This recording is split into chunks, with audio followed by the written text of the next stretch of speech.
Nerdrotic.com.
Greetings, Night Owls. Welcome to the Nerdrotic Chill Stream. Good evening. My name is Gary Beekler. I come to you from Nerdrotic.com. Is that where I come to you from? I'm a little tired right now. And I owed you guys a chill stream, so let's do it. What's up, everybody? Good evening. Yeah, it's party time. It's 10 o'clock, 10:01 p.m. here on the West Coast. And I have no idea what time it is in your neck of the woods, but I bet you it's late. I'm betting it's late. So let's see who's here. Let's see who's here. We got LaBelle. We got Rulon Holm. We got Jeff Green. We got US Dutch Kitty. We got Lopez Sanchez. We got Midnight's Oblivion and Bastard. And Emelman Ace and Jeff F. Decepticons Forever. Yeah, I'm kind of down with the Decepticons myself. Philip Rowe, Michael Schuhaber, sorry. And what's up, Eric K. and your wrench, and Warren Smith, who's a member. Great. So I did a live stream with Az earlier today, and that was a ton of fun where we bagged and boarded some comic books and chatted for a couple hours.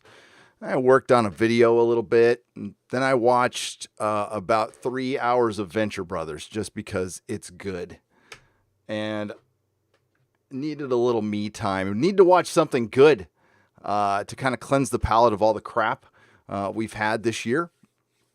And the Venture Brothers is glorious. And, you know, with Mr. Brisby, I hadn't seen that episode in a while, and I didn't even realize that what came before the Phantom Menace was the Orange County Liberation Front. And to make that extra weird, it actually exists right now. Free OC. Free OC. Jeffrey Riley. Yes, you did. I just shouted you out right now. Who else we got? Mei Wang. And then we got Jeff Green and Super Slade. Daniel DB631. Frost King 96. Warren Smith. And Charlie Chan. And the Comics Bear. The Grand Inquisitor is here. And Mr. Gentleman. Great. I don't have a ton set up. We're just you can ask me anything. I'll read the chat, and we're going to chill out for a couple hours. Az and Dana, yes, I am shipping Az and Dana hard. I'm still going for Danaz. I'm hoping she sees the error of her ways and unblocks him, because his love is real. It's real. So yeah, I got through a long box today of comic books, pretty much all Batman, but I went to Oasis Comics in Palm Springs last year when I went to Contact in the Desert and bought 2 short boxes. They had a bunch of Bronze Age for $1 each, so I bought a bunch for Nerdrotic Jr. Bagged and boarded that today.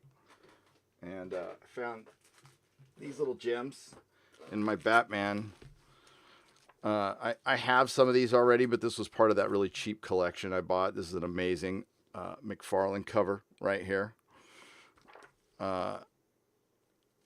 Little McFarlane and the bat. I don't know if you guys can see that. Hang on. I got to make sure you guys can see that. Yeah. Right there. That is some good shit right there. And then, of course, Batman Year 1 was in there. I got to get that in much nicer bags than that. We had Year 3.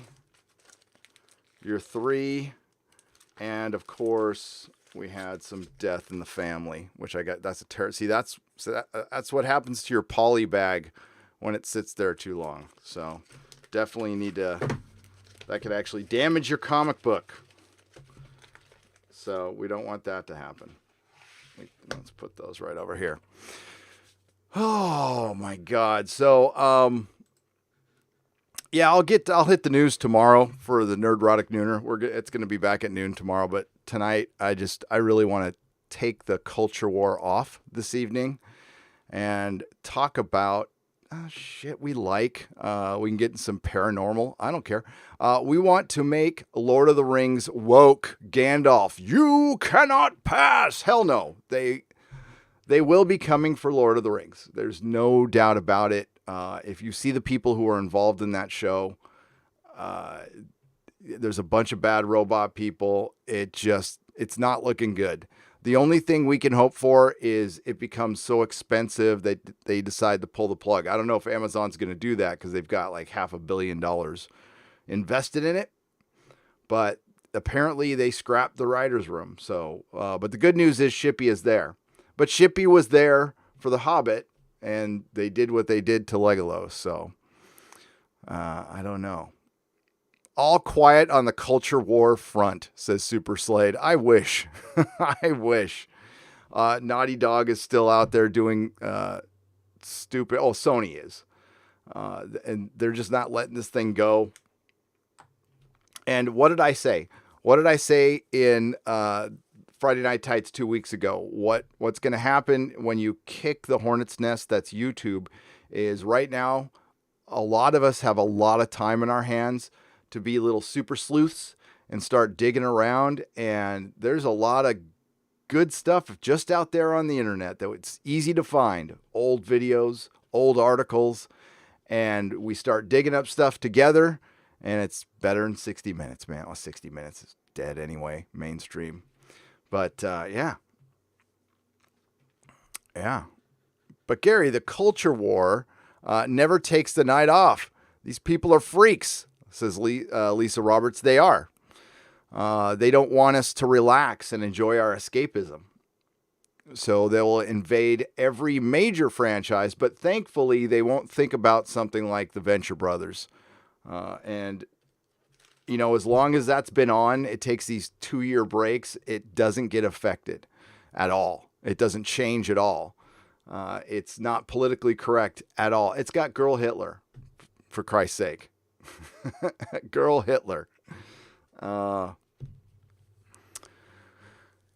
Colin, I love you too.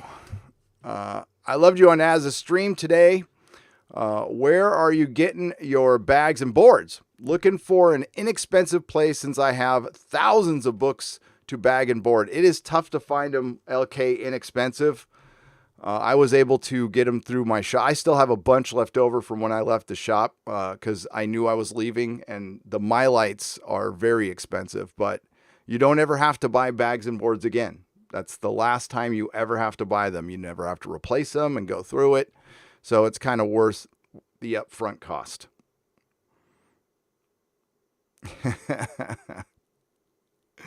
The Super Sleuths, Gary and Az solve crimes while running a comic shop tonight at 8.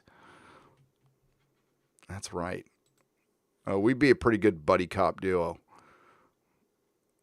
One's a limey, one's a yank, but they're all about justice. Tell us about that Littlefinger theory you had. Yes, I will be boring you with that. What about? I promise you. It's formulating still, but I'll be happy to talk about it. So, as people are rolling in, before I turn in for the night, and lately it's been like 3 or 4 in the morning, but I'm changing that immediately because that is just very hard on a 50-year-old. Okay, I'm not 25. I can't do that crap anymore. It's killing me. I listen to either like a little bit of an audio book or some woo-woo, which is paranormal stuff, or I listen to Preston Jacobs or Quinn's ideas, and I listen to lore videos. Song of Ice and Fire lately because I'm rereading the book. So there are two. I'm rereading Feast for Crows and A Dance with Dragons. There's supposed to be one book. So there are two. I've reread them both in this order before. Well, I've done the boiled leather version, and there's two versions of the boiled leather version of combining that book. It's basically a Feast for Dragons. And now I'm just doing the Feast for Dragons one because I think it's a little better. And going through that, especially with Feast for Crows, it got me thinking about Littlefinger because we know a lot. We think we know a lot about Varys. And, his backing of Viserys and then Aegon. And it got me thinking about Littlefinger because he's not a chaos agent like they portrayed him in the show. The show actually, I like the Littlefinger in the show a lot, but it's not anything like the Littlefinger in the book. The Littlefinger in the book is charming and people generally like him up front until later on.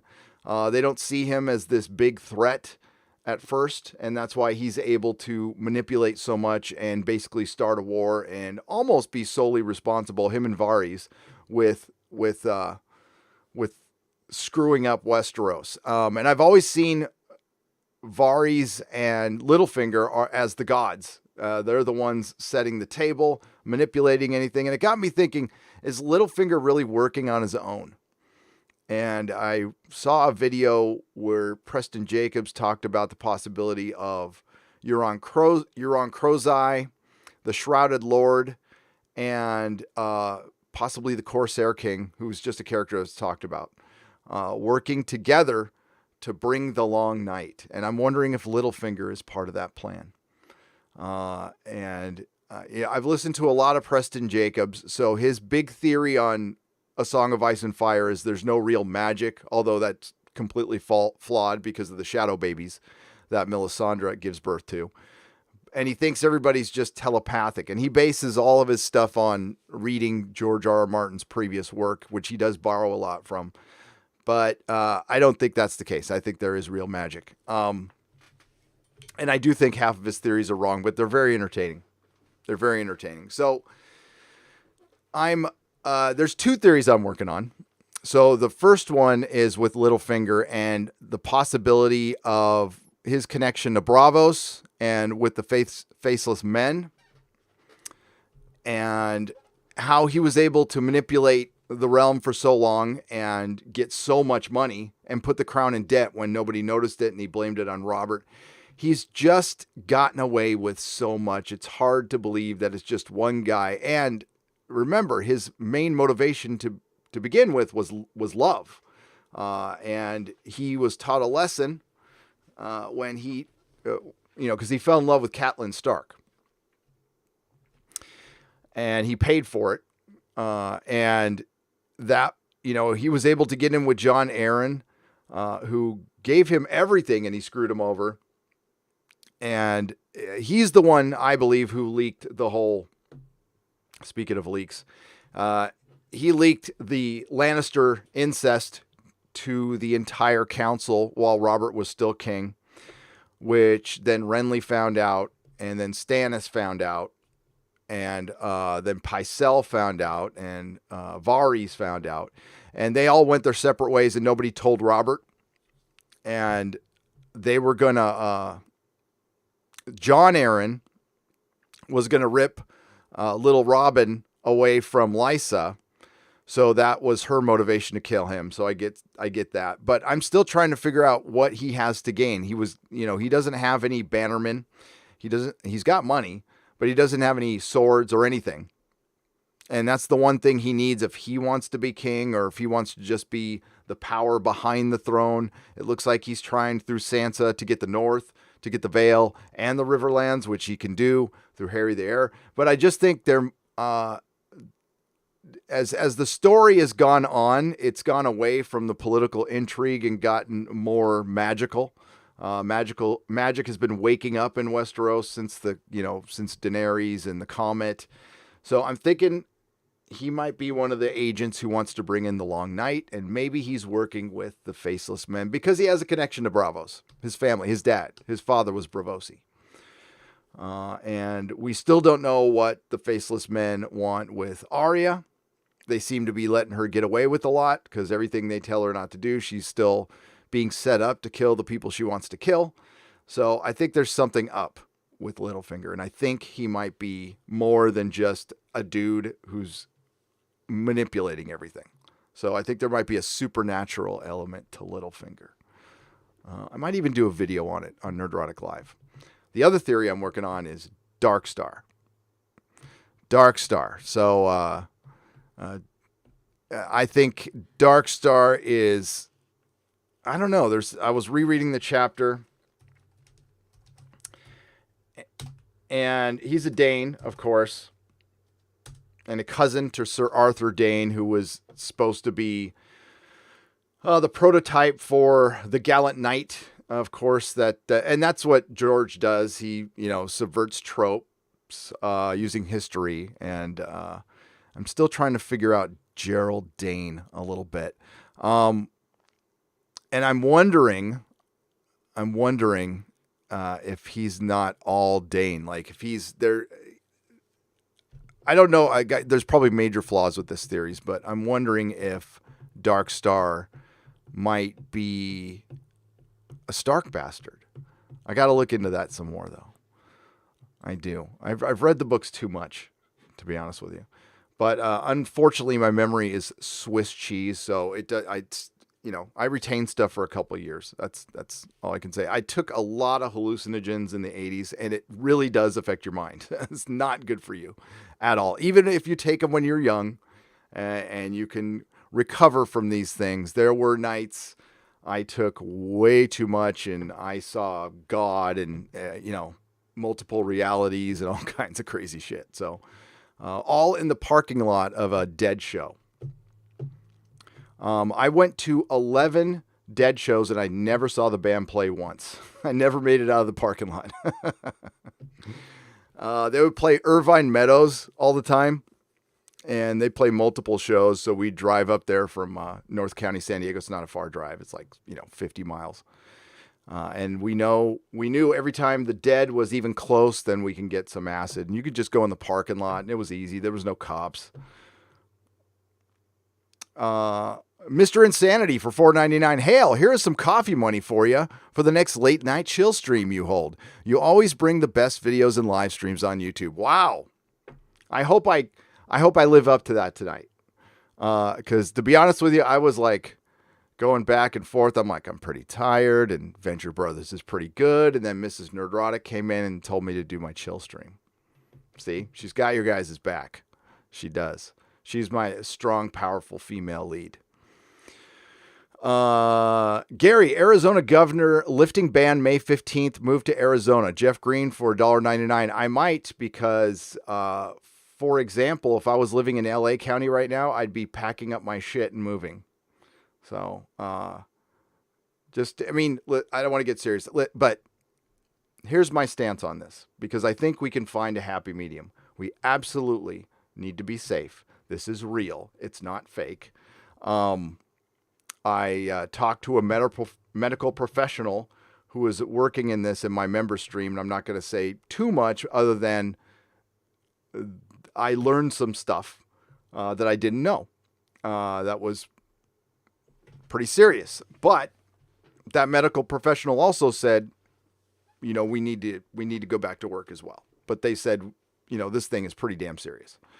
So unlike what you hear on either extreme, it's usually the middle where the common sense is, and we're not seeing it right now because politicians make our decisions for us.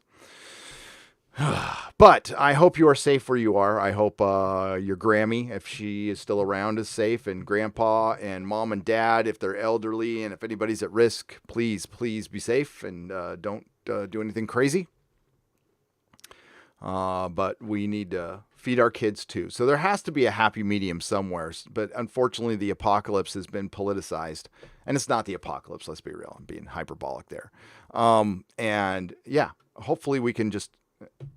I don't know. We're going to have to take it upon ourselves because our institutions are certainly a disappointment, to say the least.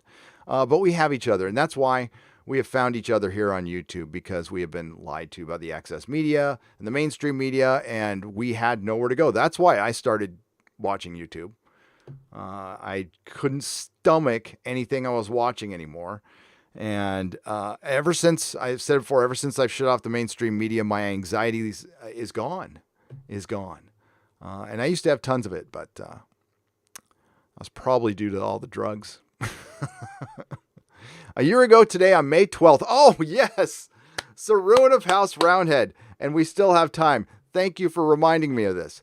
A year ago today, on May 12th, one of the greatest moments for my channel, one of my favorite moments. It was due to a major tragedy, by the way. But I was with my good friend Doomcock, Hail Doomcock, great YouTuber.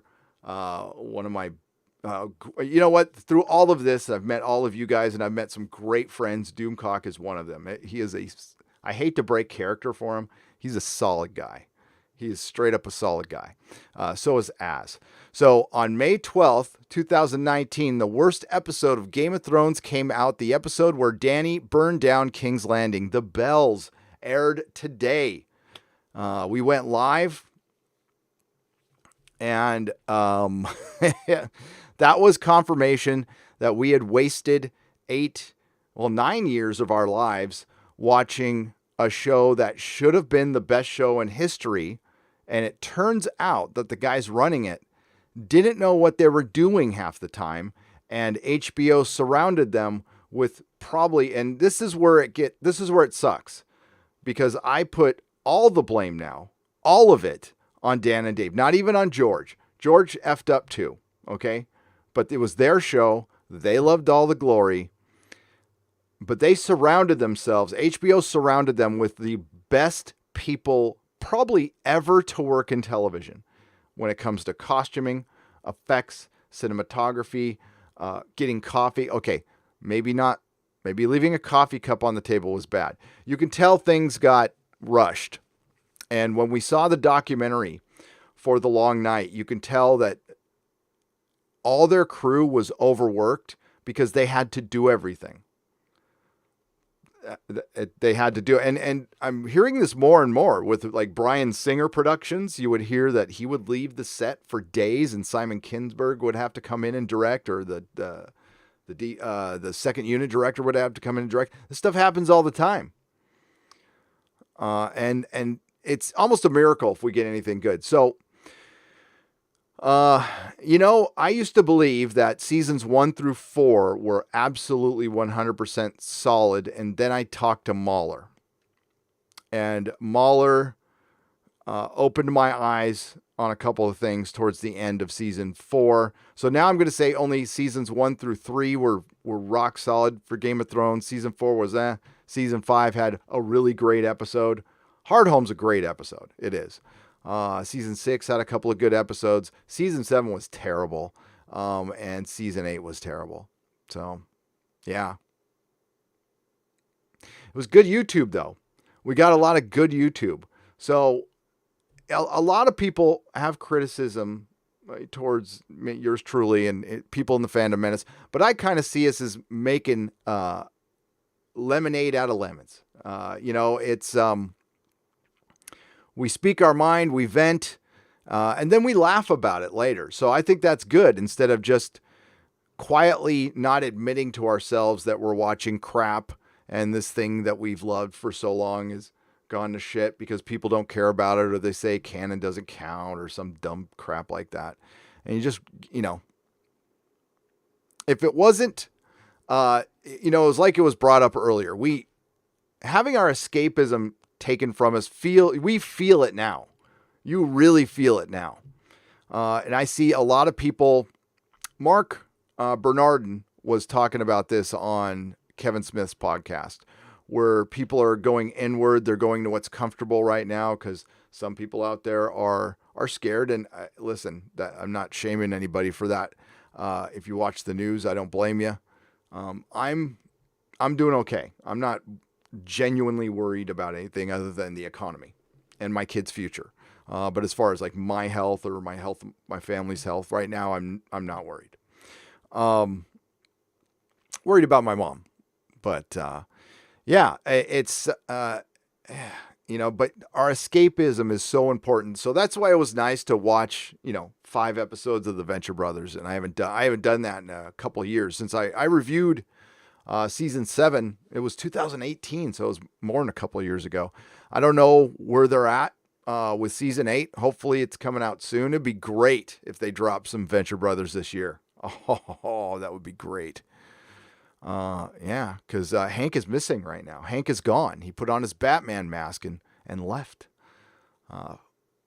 Piano Dean. What's up, Piano Dean? Hail, Gary. Did you happen to see the video? I will check it out. According to Lucasfilm writer Matt Martin, canon is all fake anyway. R.I.P. Star Wars. Nikki D for $5. When I think people conflate canon because they conflate it with a lot of things to bolster their own arguments.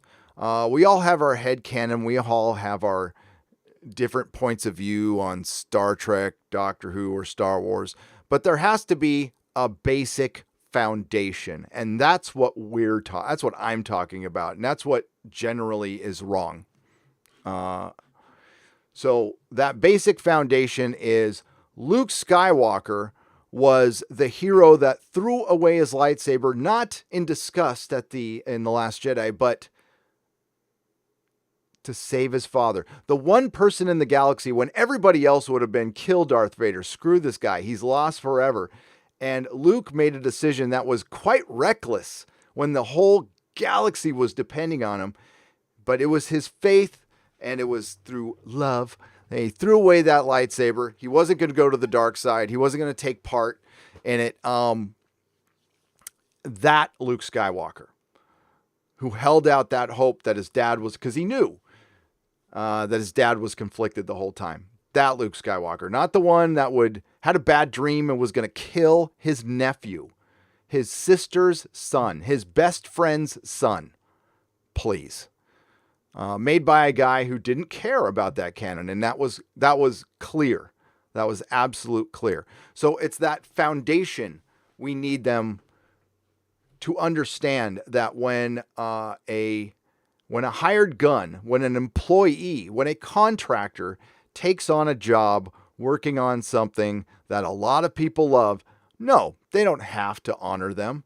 But if you want to continue working in that career, if you want to be respected, then you need to respect the love people had for that franchise. Unfortunately, the people in charge don't have that respect either, and it's because they know so little about it. I don't think Bob Iger sat down and went, how can we piss off Star Wars fans? No, I just don't think he knows. I think he's a clueless weatherman who is a CEO now, and he knows how to buy stuff and look real good, and probably is a decent leader of people in the corporate environment, which is the death of art. And that basic foundation needs to be respected because that's the core. That core is what people pay for. All right. Doctor Who. The core is Doctor Who. The mystery is this crazy man in a box who goes and solves mysteries and takes on gods and doesn't fight them physically and outwits them. And Hartnell was first. That's it. you can pretty much play with a lot of stuff and people would be okay with. There was just some stuff you shouldn't mess with that they decided, that was the first thing they decided to go for. Why? Because they wanted to take something away. That's it. That was their motivation. Chris Chibnall, yeah, sure, he's been a fan for a long time. I don't think he cares about Doctor Who. I mean, I know he doesn't care about Doctor Who. I know he cares way more about how he's looked at by his peers. And that's essentially the problem. I tweeted about it today, about posers and infiltrators. They're not nerds. They don't care. They want to use these franchises to get followers. They want to be influencers. They don't want to be entertainers. And that's sad. That's sad. I'd rather, listen, I would much rather, it wouldn't be as exciting. I wouldn't have as many subs, and I doubt as many people would watch, but if I could spend the rest of my days talking about lore and just good comic books, that'd be great. That's not reality right now. Can't stick around too long tonight as it is getting late and I am an old nerd. Right back at ya. Here's a donation to your new microphone fund. Thank you, Crazy Cat Guy, for $5. The new mics are not available right now. I'm waiting to get Shure mics are out of stock at B&H. They're out of stock at Amazon. I generally buy from B&H. I have a long history with B&H. It's a great company. The prices are pretty good, but I don't know. I've never had a problem with them. And if you need to return something and it's, yeah, that's where I got my cameras and stuff. So I've always just been kind of loyal to B&H. And I think it's May 25th. So it's a couple weeks till the Shure mics come in because I'm going to be getting a Joe Rogan Shure mic and a sound deck and all that good stuff. Thank you very much, Crazy Cat Guy. Sergeant Politeness for $5. Hail Gary and hail chat. Thoughts on Joe Mad's Battle Chasers? I started revisiting it yesterday because it's been a few years. The Last of Us for life. T. Louis for life. T. Louis for life. You gotta spell it right though. It's T period and then Louis, and it's Lewis actually. So T. Louis for life. That's right. Joe Madrero's Battle Chasers was great and late. Great and late. I know people wanted it. He was slow as hell. And then he went into video games, right? He just got lost interest in comics. The thing is, drawing comics is hard. It is incredibly hard work. It takes forever. You're under the gun when you're working for Marvel and DC. And there's a really high burnout factor. So only a precious few artists can do, like John Byrne, or Mark Bagley. I mean, those are rare artists, and yeah, and they don't make enough money, and there's a high burnout ratio, and that's why the writers started getting a lot more focused than the artists. The artists were the rock stars in the 90s, then the writers became the rock stars later, and then there was a loss of respect for the artists, and you've seen the art just go downhill. Now there's still some great art out there, but I see a lot of lazy stuff too, even from the big time guys, because they're under the gun all the time. So I understand that. But Joe Mad's Battle Chasers were great. It was great when it came out. I can't say I've read one in the last decade, but I think the last one I read was in 2005 or 6. And I don't think that, I forgot when it stopped coming out. Are you a fan of any Stargate series? Excuse me. Asked Halesburg for $2. I am not. I haven't watched any. When it was on TV, I mean, there was like multiple versions, I know, but I know it was on after Battlestar Galactica, and I just didn't see it stacking up, and I hated the movie. It's like the one Kurt Russell movie I hate. I hate a couple Kurt Russell movies, but it's hard to because I love Kurt Russell. But I'm going to probably take it. I'm going to probably watch it. I have a few things to watch before it, and I'm probably just going to watch the main series to check it out. But eventually I will, because I've heard too many people say too many good things about it. So I could have been wrong about that one. Nano Reaper for $2. Gary, do you like dark or light roast coffee? Either. I mean, I prefer dark roast, but either. If it has caffeine in it, I'm good. I'm not a super picky eater. It's weird. Food, I'm not a foodie. So I mean, I'll go to nice restaurants for Mrs. Nerdrotic or something like that, but food to me is sustenance. That's it. So I don't like seek out, in and out once in a while, but I don't get excited about food. When I'm hungry, I eat. That's it. But I like coffee. I get excited about coffee. I do. It's like my last vice. Larry, thank you for the very phallic unicorn. And just to reset that, my sister, when I was very young, told me that unicorns, I didn't ever tell the rest of the story. She told me that unicorns were a phallic symbol. And my question to her was, what's a phallic symbol? And then she told me. My sister took great pleasure in ruining stuff for me. My older one, she was mean. She's the one who told me Santa Claus wasn't real at a very young age. Scarred me for life. Phil Moore, I'll never forget when she told me. I'm like, I knew that. I knew Santa wasn't real. What do you think? I'm dumb or something? I gotta go now. It'll be up to the fans to create the stories they want. From videos like Star Wars Reimagined and Astartes. Am I saying that right, Warhammer friends? Am I saying that right? Astartes, or is it Astartes? To Comicsgate, it'll only become easier. The Warhammer guys got it down. If you love Star Wars and old Star Wars, you love it to death, Star Wars fan. I am from the George R.R. Martin school of fan fiction, although it could be argued that Game of Thrones started out as fan fiction.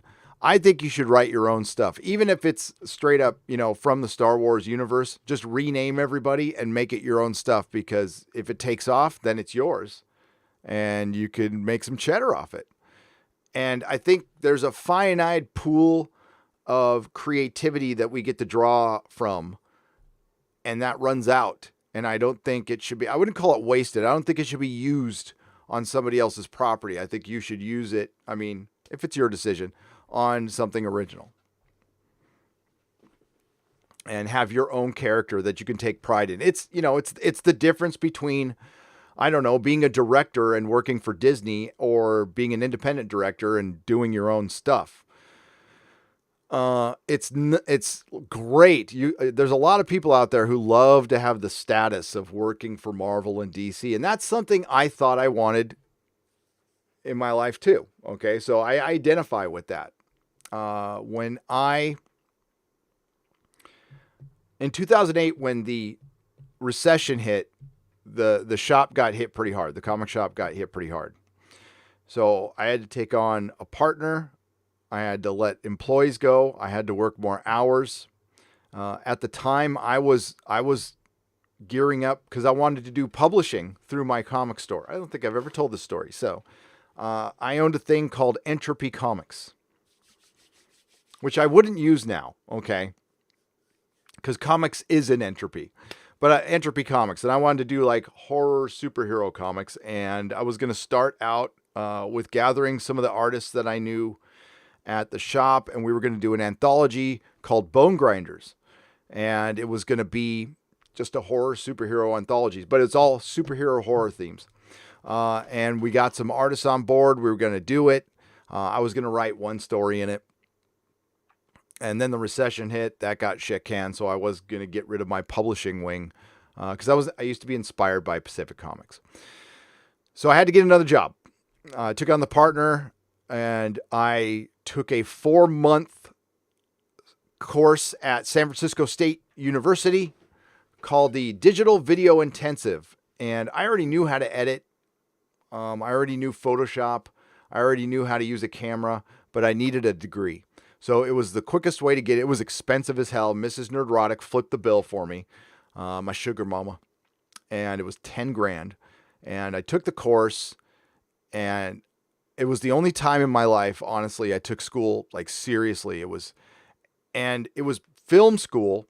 It was like 2 years of film school crunched into 4 months. Take away all the theory, and it was just practical. The only like theory type class we took was aesthetics, which was a great class. I learned a lot out of it, but it was 9-10 hours a day, 6 days a week for 4 months. And then they would try, the placement kind of sucked in this program, but you learned a lot. And they oversold like the connections they had.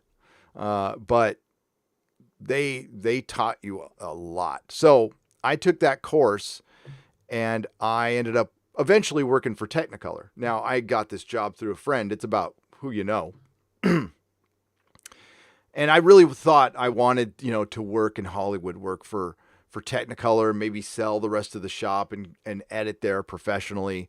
And I found out within the first couple months that was not going to happen. I definitely had the chops to do it, but I didn't have, I'm not a very good cog in the machine corporate type guy at all.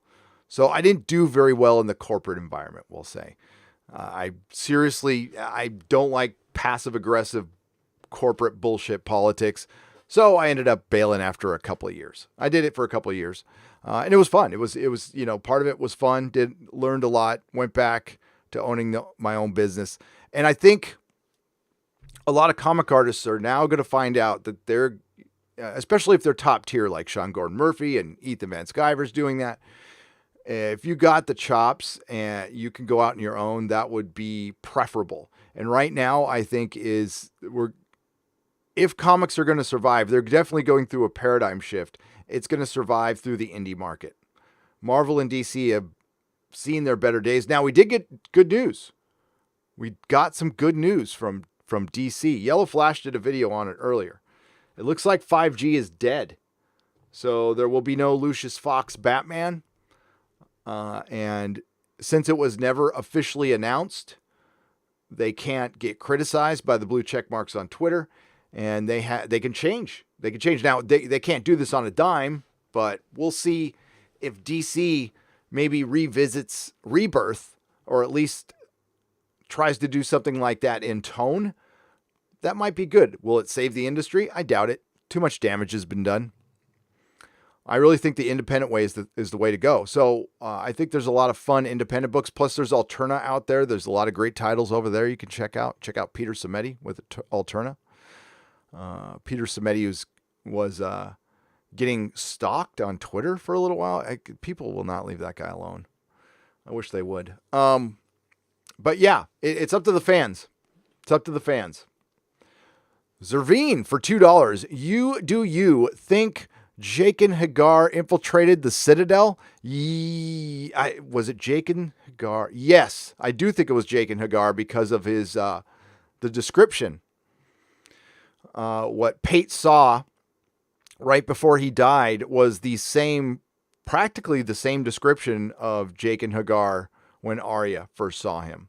I want to know what he was doing with Biter and Rorg, because they were working together. So I'm wondering if they were faceless men, and did Brain of Tarth kill two faceless men? Yep, I agree. Thank you very much, Zervine, for the $2. Laura Story for $2. Yep, I agree. You're my second favorite YouTuber after Odin. That's cool. I'll take second. I'm good. Odin's awesome. We love Odin. I am not here to compete with Jeremy or Odin. I don't care if they have more subs. I want them to succeed. And that was...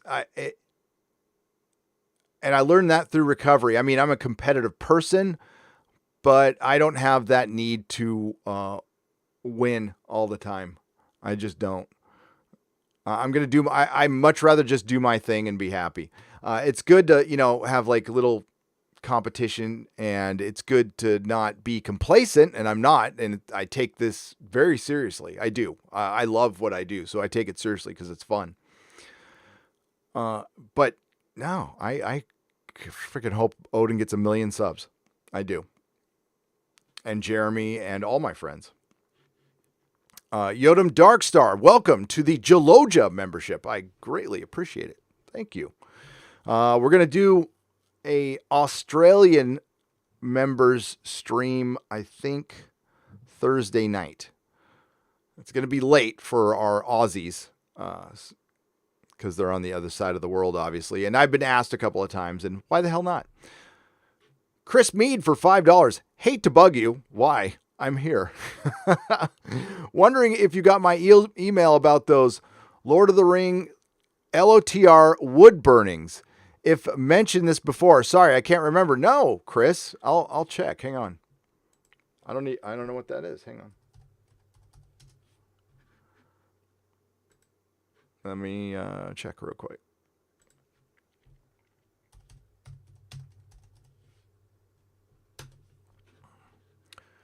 Let's see. Oh, those are cool. Those are wood burnings. I don't even know what those are. Yeah, these are wood burnings. If you don't want them, they'll probably end up at a garage sale. Hell yeah. Oh, the Lone Ranger one is brilliant. Dude, yeah. Hell yeah. I'll find a good home for those. We can have those hanging up in the shop, Chris. We can say donated by Chris Mead. Certainly. Hell yeah. Thanks. DC is, I can't show it because it's my email or I would show you guys.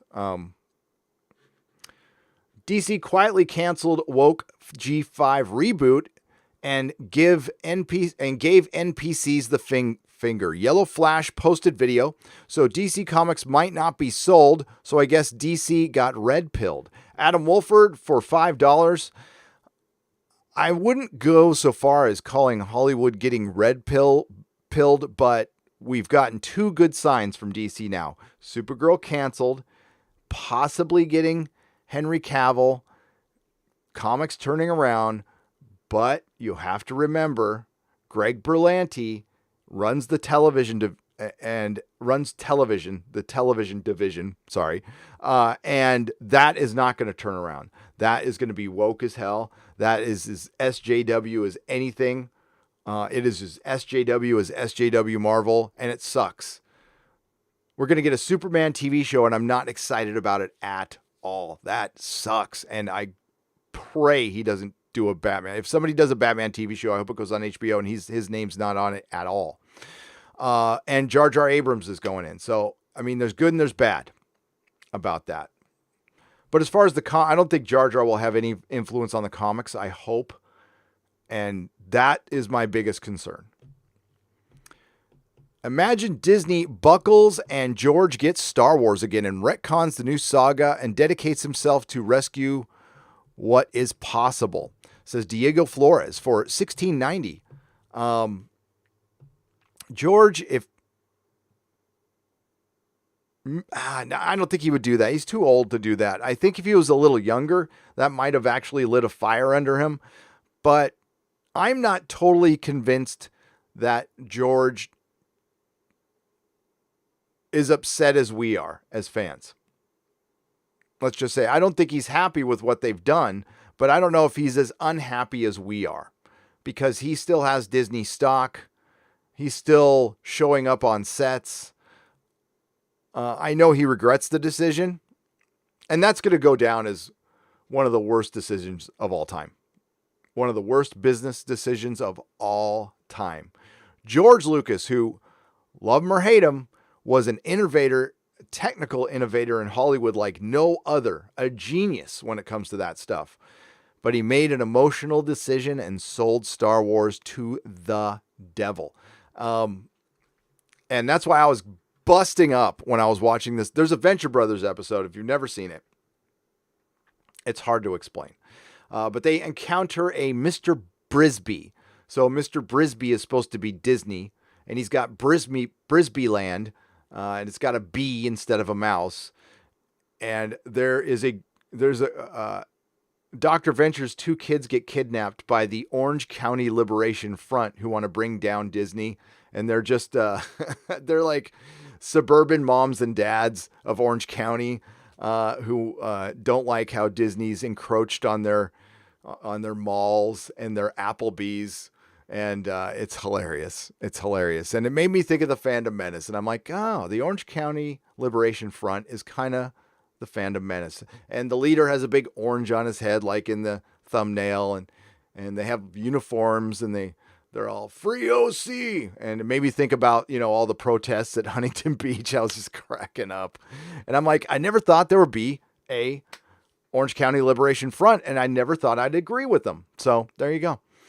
Did you see Signor's vid of Campia hating Gal Gadot?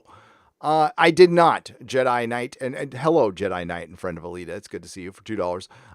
I did not. Not a fan. Not a fan of either, to be honest with you.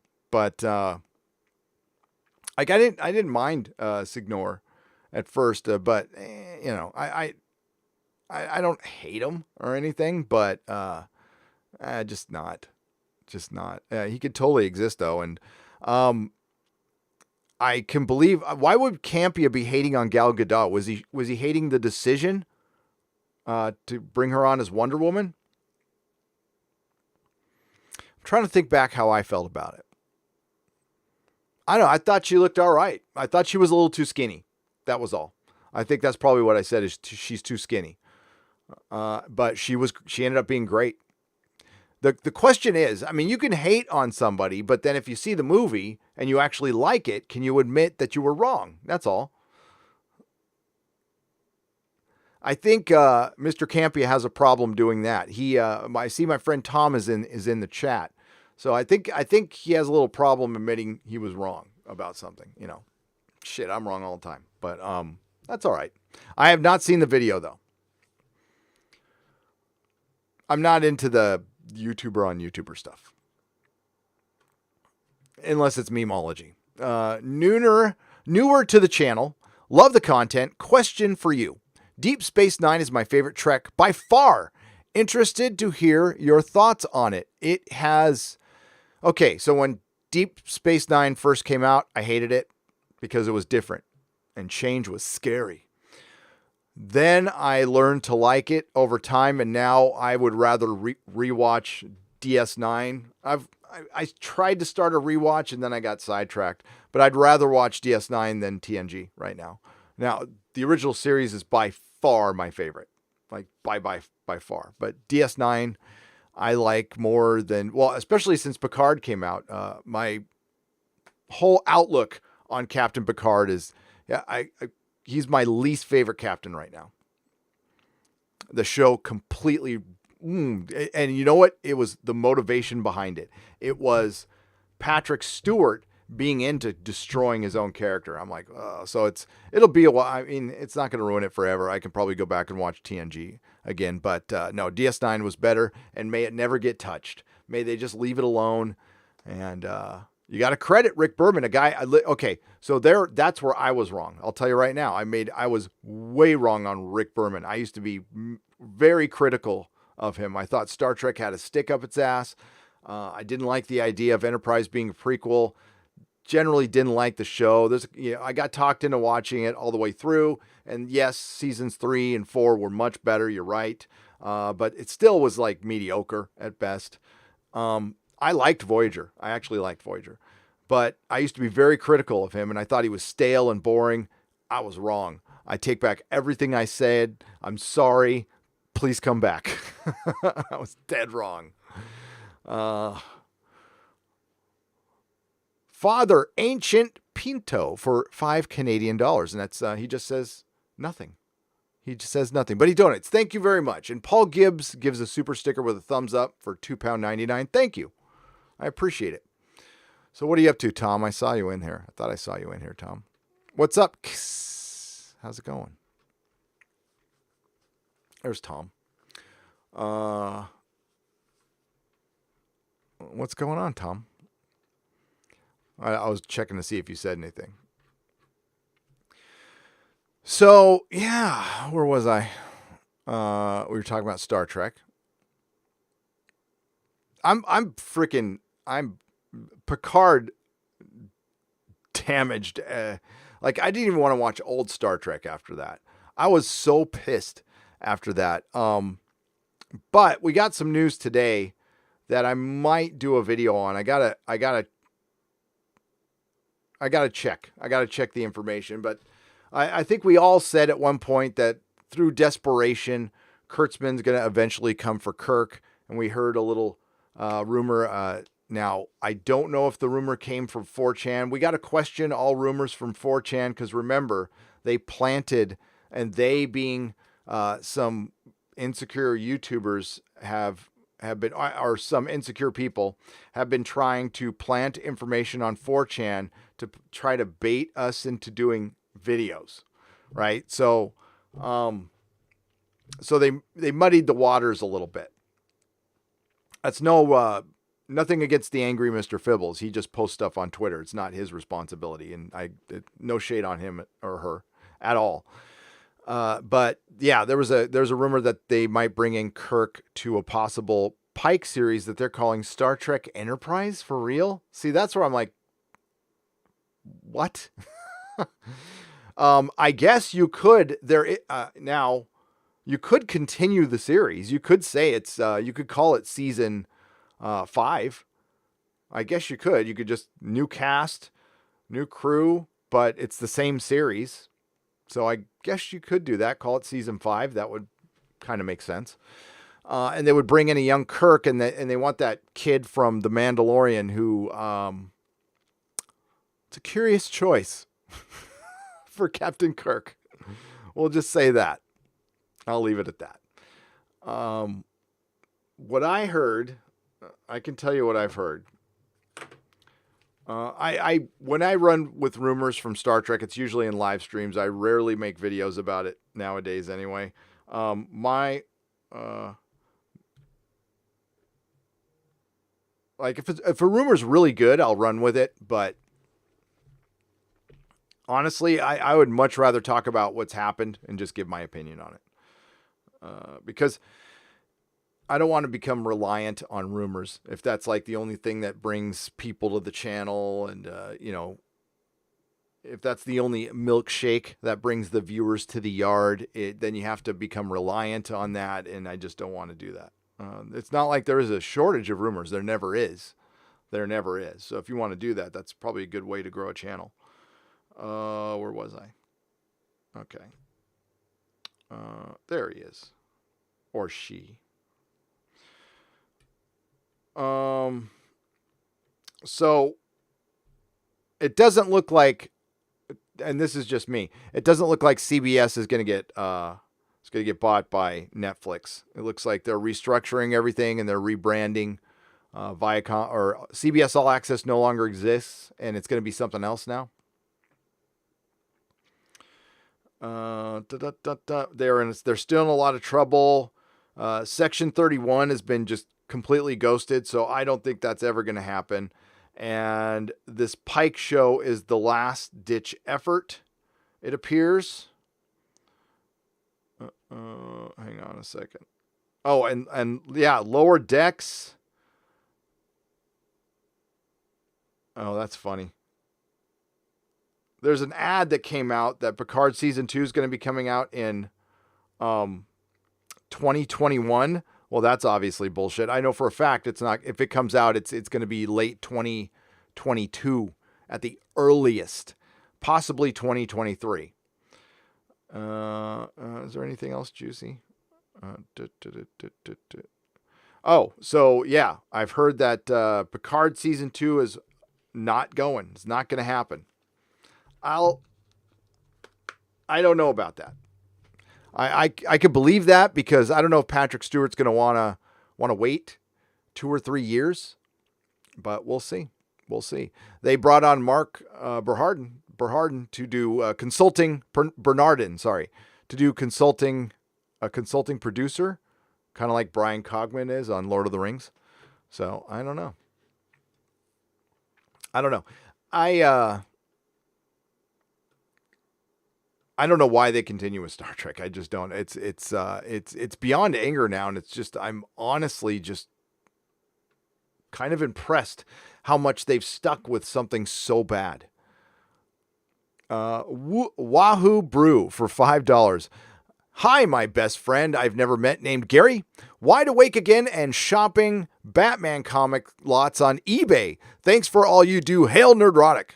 There's a lot of cheap lots, especially DC comics. DC comics are much cheaper. You can get Bronze Age stuff for cheaper, Silver Age stuff for cheaper.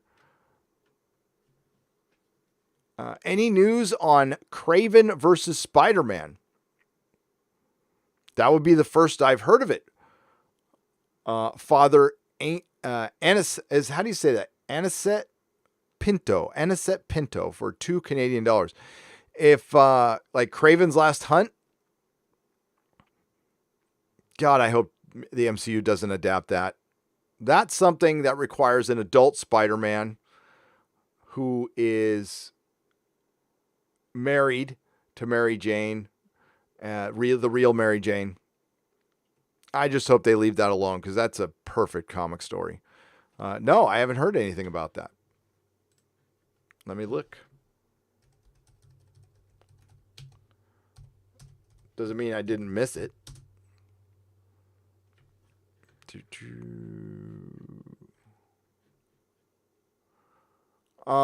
Doesn't Sony want to do a movie with Kraven? I thought they wanted to do a movie with Kraven. Who knows? The Sony stuff might get pulled off. I was looking forward to Morbius. Hail Gary and Az. First ever bundle 38 comics ordered. Oh, nice. VK is, how do you say that? Vikion. So is the 4 supposed to be an A? Vikion. Thank you. And congrats. Buying comics is good because you have lots of time to read them, and get old comics because they're good.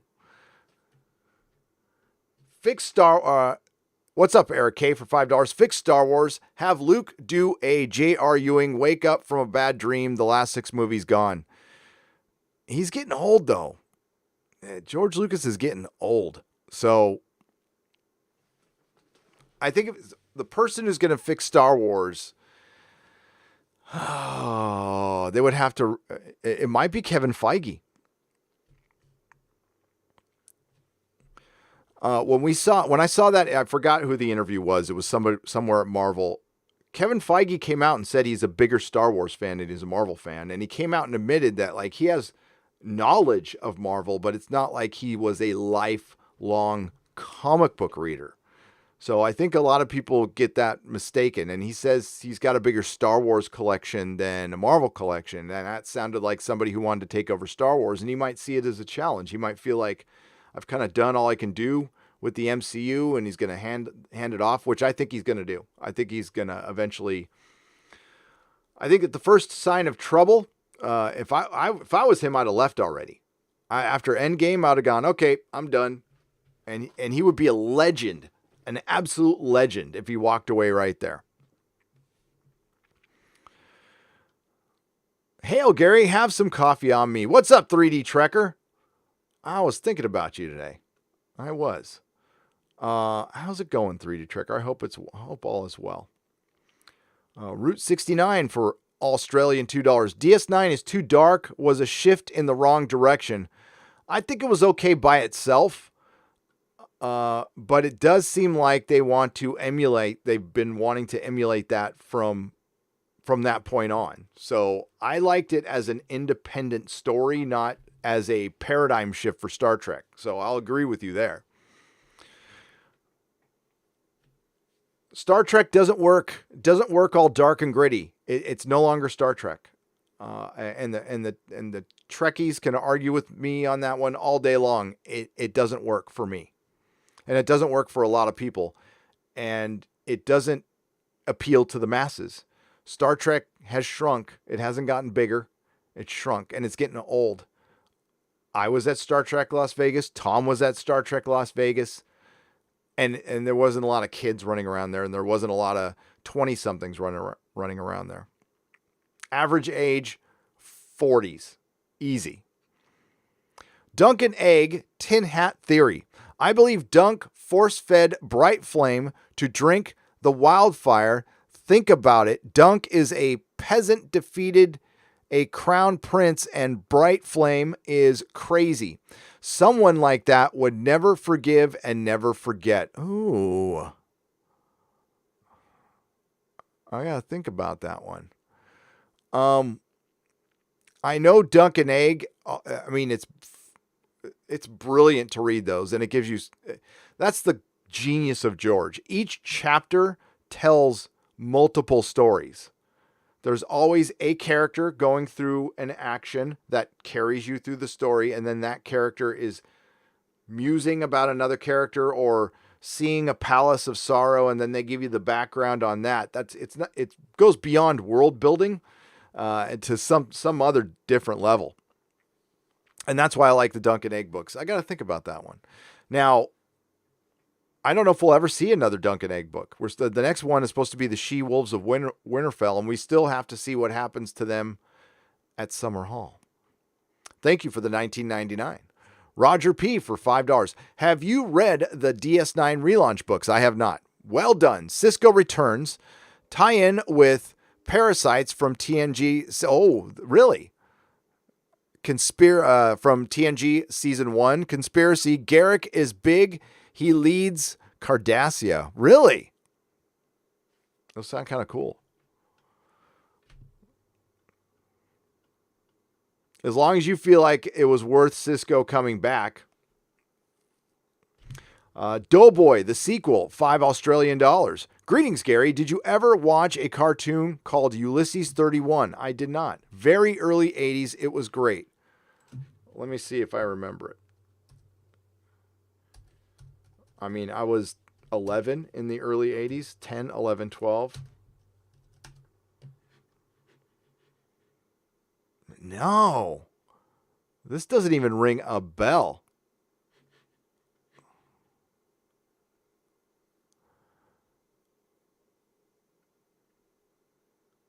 Wow. I might have seen it, but man, I don't even remember this existing. There you go. Cool. No. I love early 80s cartoons, though. The animation was kind of but I love them. The Menagerie is my favorite original series episodes. It's great and shows compassion of Spock, not in emotion, but in action. Great story written by Roddenberry, says Father Anicent Pinto. The Menagerie, every time they showed it on KTLA, Channel 5, they made it this big event because they didn't rerun it all the time. So every time they did rerun it, it was like a movie of the week kind of thing. They did it like once a year.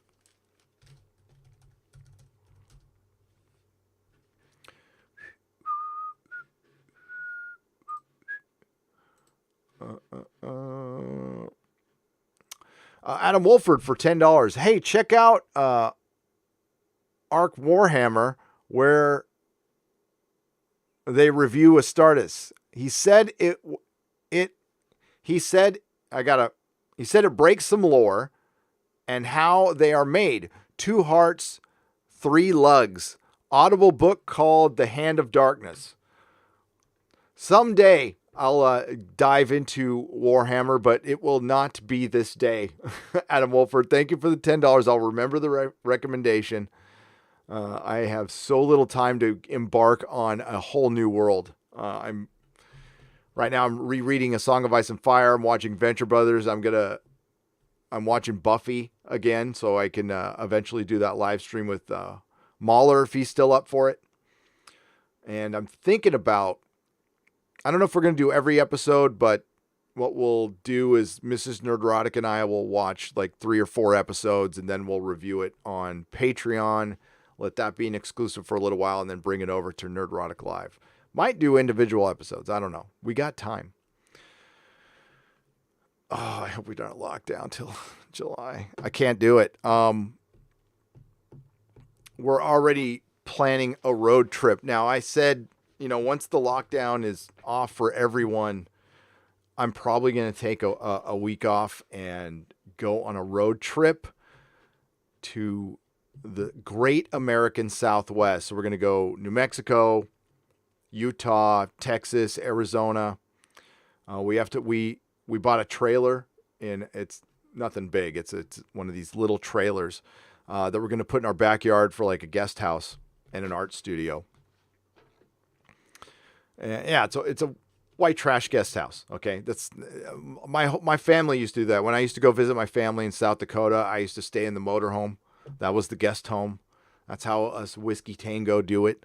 So yeah, we have a trailer in Utah. It's been sitting there for like a year, so we're gonna go get it. But we got to wait till everybody's locked down. I don't know. Utah might be a good place to live for me. Not a lot. Don't they cut off alcohol sales at 9:00 there? Yeah. Okay. Thank you. Okay. So it's VK Forion. Thank you. Ham radio call sign. Oh, okay. That's good to know. Thank you for the $2 Australian. Ham radios are cool. I don't understand them, but they are cool. I know Art Bell was really into them.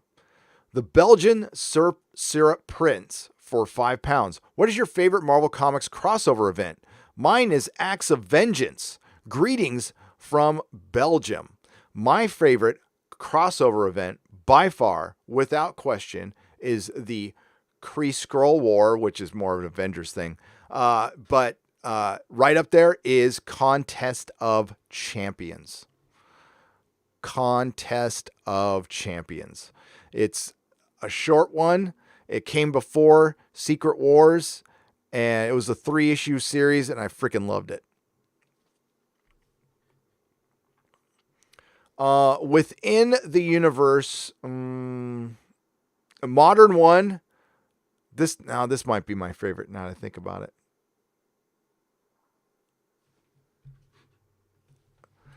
Annihilus. So they did a crossover event. Civil War was like a big turd to me.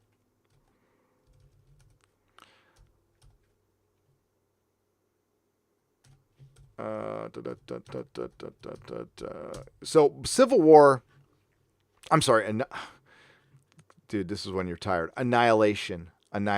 So it was a crossover event that was concurrent with Civil War.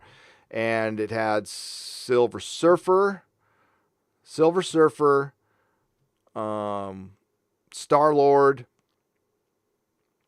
and what was the other title? There was only 4 titles in it. And it ran during Civil War. So Civil War got all the attention. And basically it was there to keep all the cosmic superheroes out of Civil War. And remember, they got rid of Hulk too. But I found that Annihilation had a much better ending, and it led into much better stuff, too.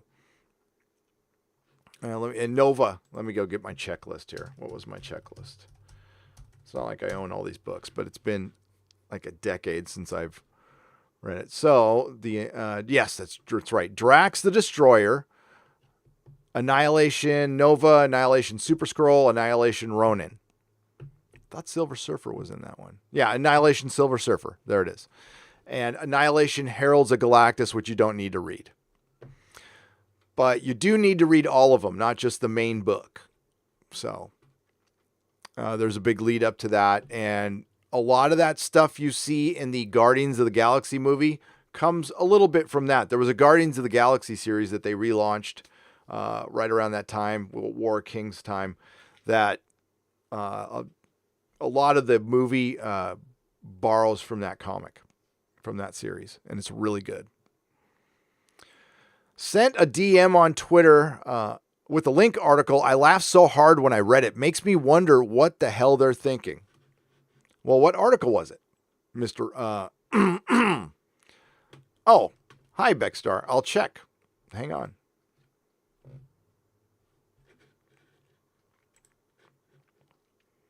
And that was Bexter79 for $5. Thank you. And I'm going to check right now. Because it's the chill stream and we're chilling. There we go.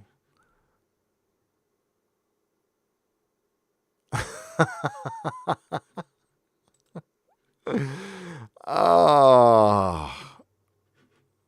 Yeah, it's pretty funny.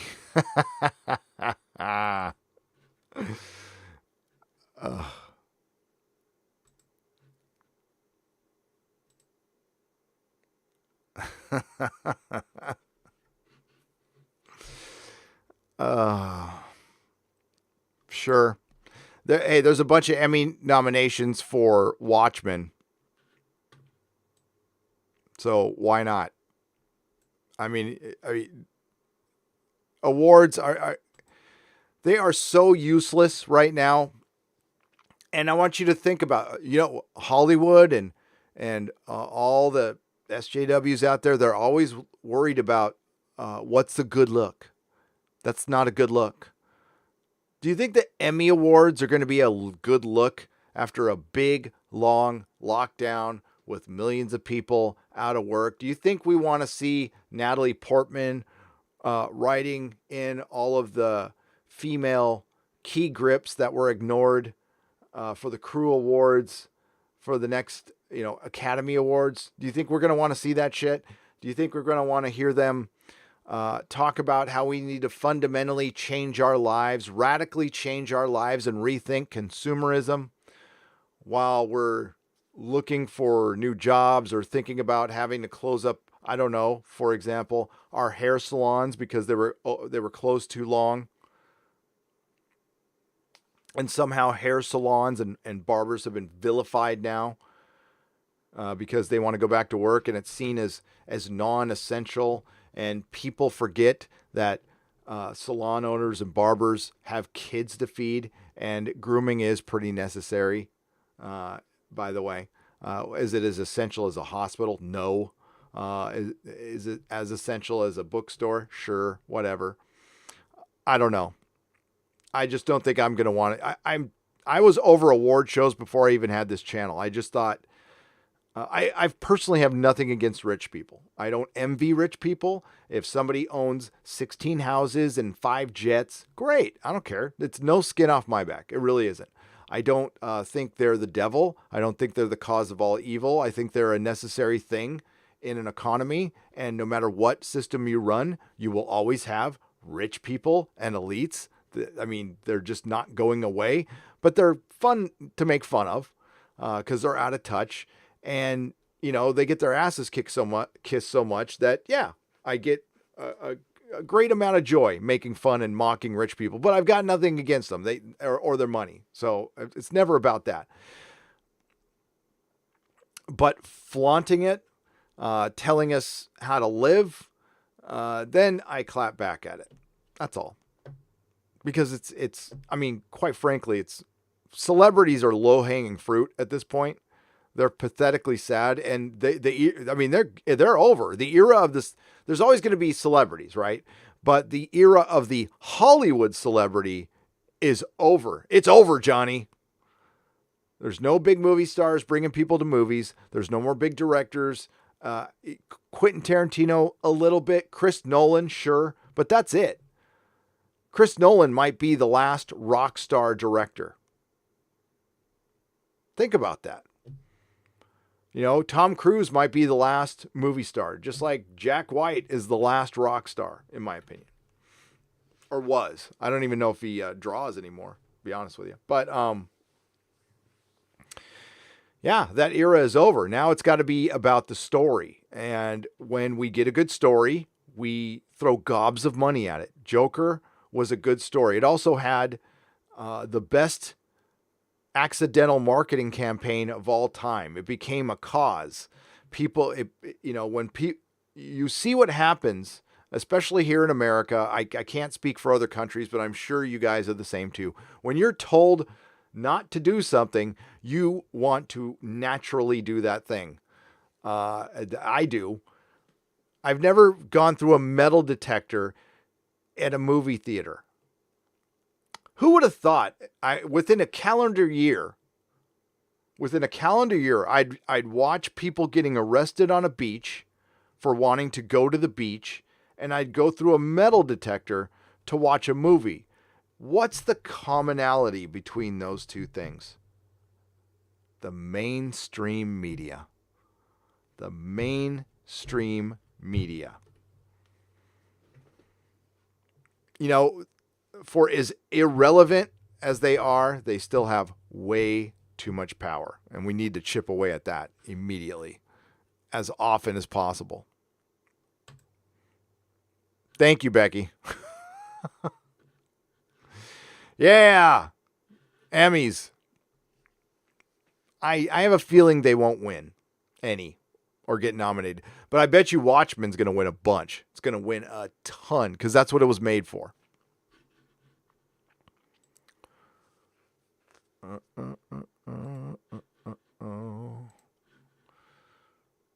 Mr. Wonderful. What's up, Paul? Mr. Wonderful Orndorff. You were a member of WrestleMania 1 with Roddy Piper. That's right. Or was it 2? Was it 1 or 2? I think it was 2, right? Mr. T and Hulk. Oh, that was epic. That was so fun. Cyndi Lauper. Lou Albano. Gary, do you agree the next president of Lucasfilm, whoever it is, will be on a tighter leash than the Gimp from Pulp Fiction? I totally agree. I think Lucasfilm, once Kathleen Kennedy is gone, will have lost its autonomy completely. I think they have lost that privilege. And I would be for Lucasfilm autonomy, but now it's like out of control. The CEO has to do something, but he's powerless. And it shows you that Disney buys these companies, but they don't really, I mean, they own them, but not in the sense of they can get whatever they want out of them. Like Perlmutter still has a say at Marvel. It's more like they absorb. I guess they could own them, but I don't know. I never understood it. It's corporate America. I'm sure there's restrictions to try to avoid monopoly laws and it's stuff I don't care about. I just know it F's up shit we love. That's all I know. I don't know much, but I know Disney screws up a good lay. CJ for $10. Picked up Son, 70s Spider-Man, Hulk and Kirby, New Gods. Oh, good. All picked up old PDA and Virgin Doctor Who novels, which are some are written by Paul Cornell. Did you ever read any of those? Any faves? Romance, Crime, and Festival of Death are great. The only one I read was Human Nature. It's the only one I read. I do have some behind me. I have some, but I've only cracked open a couple, and they were, some of the 10th Doctor era stuff. None of the older Doctors. I've read the comics, but the books I have not. I own a crap load of them, though. So eventually I'll get to them. But I like Big Finish. I'm still going through my old Big Finish. But I love the here. I have them right here. These are great. The comics from Doctor Who magazine. Marvel collected them. These are awesome. That I've read and I love.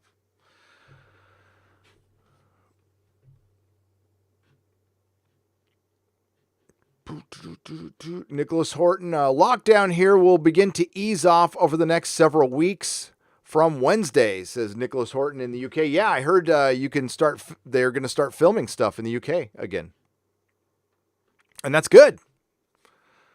That's good. But CJ, that's good that you picked up your son some 70s comics. That you can't go wrong. That's perfect for kids. Don't buy the kids stuff because they dumb it down, and those were comics made for kids. They were made for everyone. Everyone, this specialized crap that comes out. That's what sucks about this is there was no YA. All right, they just made family friendly stuff and adult stuff. That's it. As in Yuma, you get free parking until and H2O from John Powers for $2. As like in Arizona, I've been to Yuma many times. I've been to Yuma, Arizona. I used to watch the Padres used to have their farm team there back in the day, and my dad and I would go out and watch the Padres.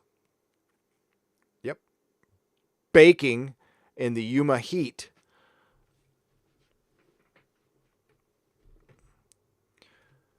You can do Trek dark, but it has to be only for particular episodes. Story arcs. Balance of Terror was a dark episode. Yep. As was DS9 in the Pale Moonlight. Yeah. I totally agree with that. Sure. Once in a while, you can do funny too. And that was great. The great thing about episodic television, but now that everything's got to be a big long story arc, you can't have the whole thing be dark or a dark muddled mess filled with shaggy dog stories and contrived plot lines and just horrible characterization. Every woman was depicted as a complete, utter asshole in that show. So, I wouldn't feel a lot of female empowerment if I was a woman watching Picard. I'd be all, whoa. Hi, Gary. I got a bit of a noob question. Chuck Dixon, your thoughts? Great. Where should I begin to explore his art? Well, I would go with Chuck Dixon's writer. And I would stick with his... Oh,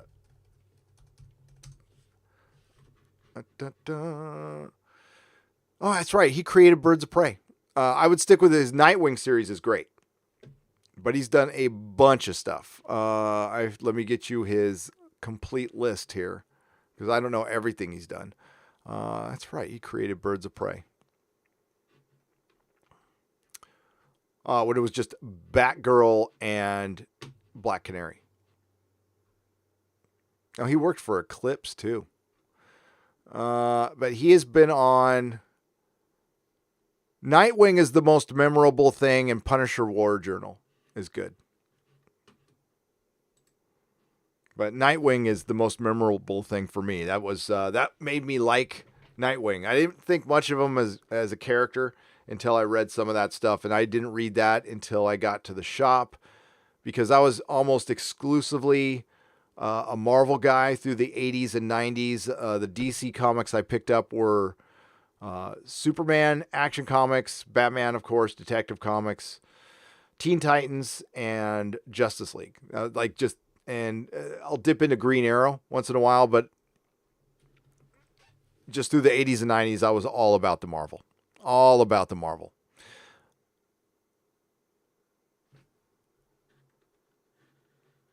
I want to watch Altered Carbon. Does it get woke? Yes. Terminus Est for $2. It gets incredibly woke. I couldn't get through the first episode. That was so bad. I don't know. You could interpret it being woke in the first season, but Joel Kinnaman is badass in it. And I forgot the actor who played Poe is great. And it just felt more fun. The first season... it's another great example of a show that was produced prior to 2015, 2016. There's that line. It's not a line of demarcation, but there's a line. For lack of a better term, it's a wall of creativity, right? So Hollywood was on the upswing for a long, long time. Shows were getting better. Movies were getting better. The MCU just had, in 2014, had its best year, arguably, with Guardians of the Galaxy and Winter Soldier. There was just good stuff coming out. The election happens. Everything turns to shit. But they produced Altered Carbon prior to that. So season 1 wasn't completely filled with that crap. Now, things were changing before the election, by the way. It wasn't all the election. Things were changing for years. In comics, it was, for me, I started noticing it as soon as I got to the shop, but it wasn't at annoying levels. It was just here and there. It was no big deal. But that was the writers and artists testing their boundaries. And they're like kids, right? So kids will constantly test your boundaries. Oh, constantly. And artists and writers were doing that through the aughts. It was after 9/11 when the country was pretty unified, I would say. Comics were pretty unified, but after that, that's when things started getting bad. And they started playing around politically and seeing what they can get away with, and they were able to get away with a lot. And then when Marvel started paying people less and less, and they got cheaper workers and crappier editors, and then a bunch of dudes wanted work girlfriends, and turned the company into shit because they all thought they were gonna be in the movies, kid. So I think they all thought, because they were working for Marvel, that they were responsible for the MCU just because they worked at Marvel. And it all went to their heads, and they thought they could start alienating fans because we're Marvel. We've got so many fans, we could lose a few. Guess it didn't turn out that way. Mr. Anthony Hunter, thank you for the cupper, the sticker there for $4. I appreciate it. But Yodam, Darkstar, Chuck Dixon is one of the good guys. All right. He's one of the creators who's been brave enough to, hey, listen, he comes from a political side. I'm not going to say it's one I agree with all the time, but he has every right. And for one, he's got the balls to come out and talk about his politics, and it's alienated him from the mainstream comics. And so what? He's doing his own crowdfunding stuff, and he's making money, and good for him. And that, and now he can speak his mind. He doesn't have to, worry about losing his job in some whisper campaign bullshit. That must be freeing. And how crappy, how shitty must that feel, that you work all your life to work in comic books, and then you get to a company and you just got to play the same basic bullshit politics that you would have at any other office. And then it just turns into any other job. And listen, comic creatives, a lot of them have always been like this. This is why I've told this story before. This is why I don't get friendly with a lot of them, because they're artists, okay? They tend to be, I'll be nice, a passionate bunch. A passionate bunch. And it gets exhausting. Some of the games that are played, some of these adult high school games, it gets effing exhausting. And now you're seeing it spill out. That's why when Sean Gordon Murphy went to Indiegogo, and we saw Mags Visaggio do her little manifesto on Twitter, that we saw, that's what they have to deal with every day. Every day. Who'd want to deal with that shit? You draw comics. And then, guys like Sean Gordon Murphy and Donnie Cates, or maybe he's one of them, I don't know, bending the knee to these people. Screw them. I hope Sean Gordon Murphy never goes back to DC. I loved his Batman stuff, but yeah, never go back. Make hundreds of thousands of dollars on Indiegogo and never go back. And then they'll lose all what few good people they have left. And then Zoe Quinn could be editor-in-chief at DC, and we'll see where it goes.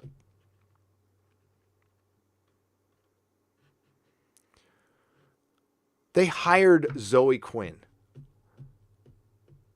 Well, why not Anita Sarkeesian too? They should have Zoe Quinn and Anita Sarkeesian write the Marvel and DC crossover with Gail Simone. I think so. And then we can get Snowflame versus Safe Space and Snowflake. Make it happen. Snowflame. Hail Snowflame.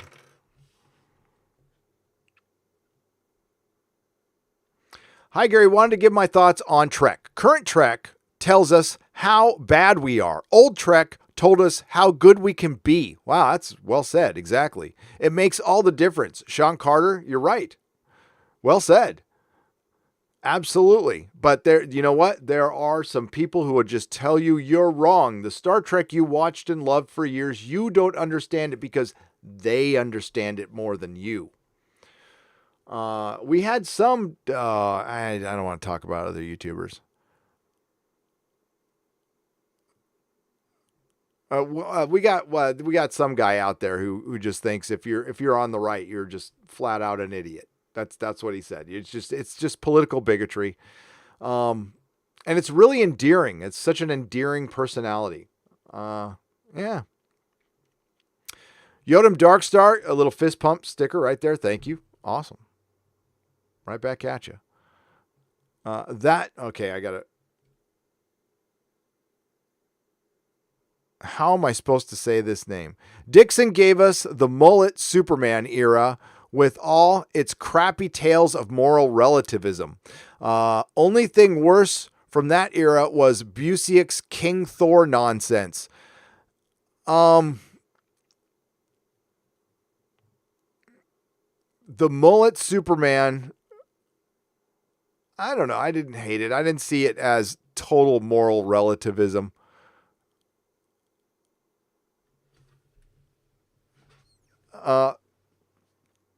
I'm trying to figure out how to say your name. Is it the thing that should not be? No, that's it. It's the thing that should not be without all of its vowels.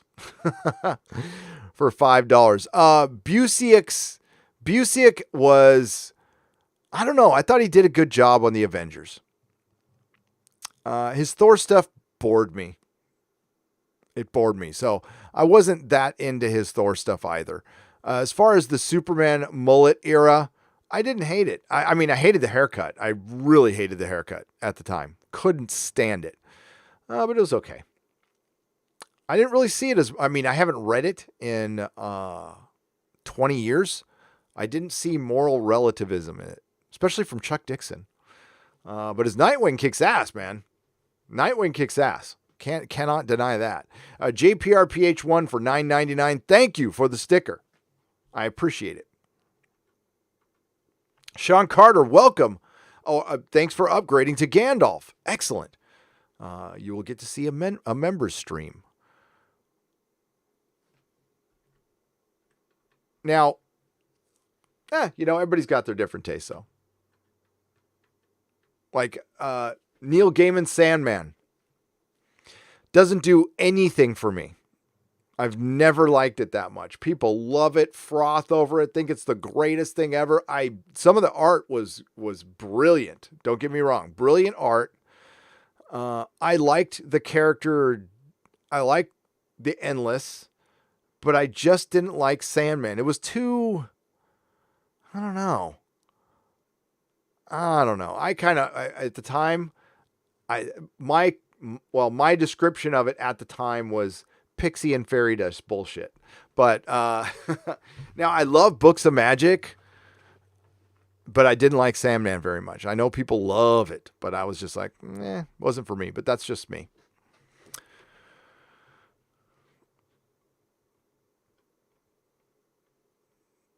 But hell, I own it. So I own the full run. Trekker T for $5.49 Canadian says, "Hail Gary, please get yourself a nice coffee." I will, thank you.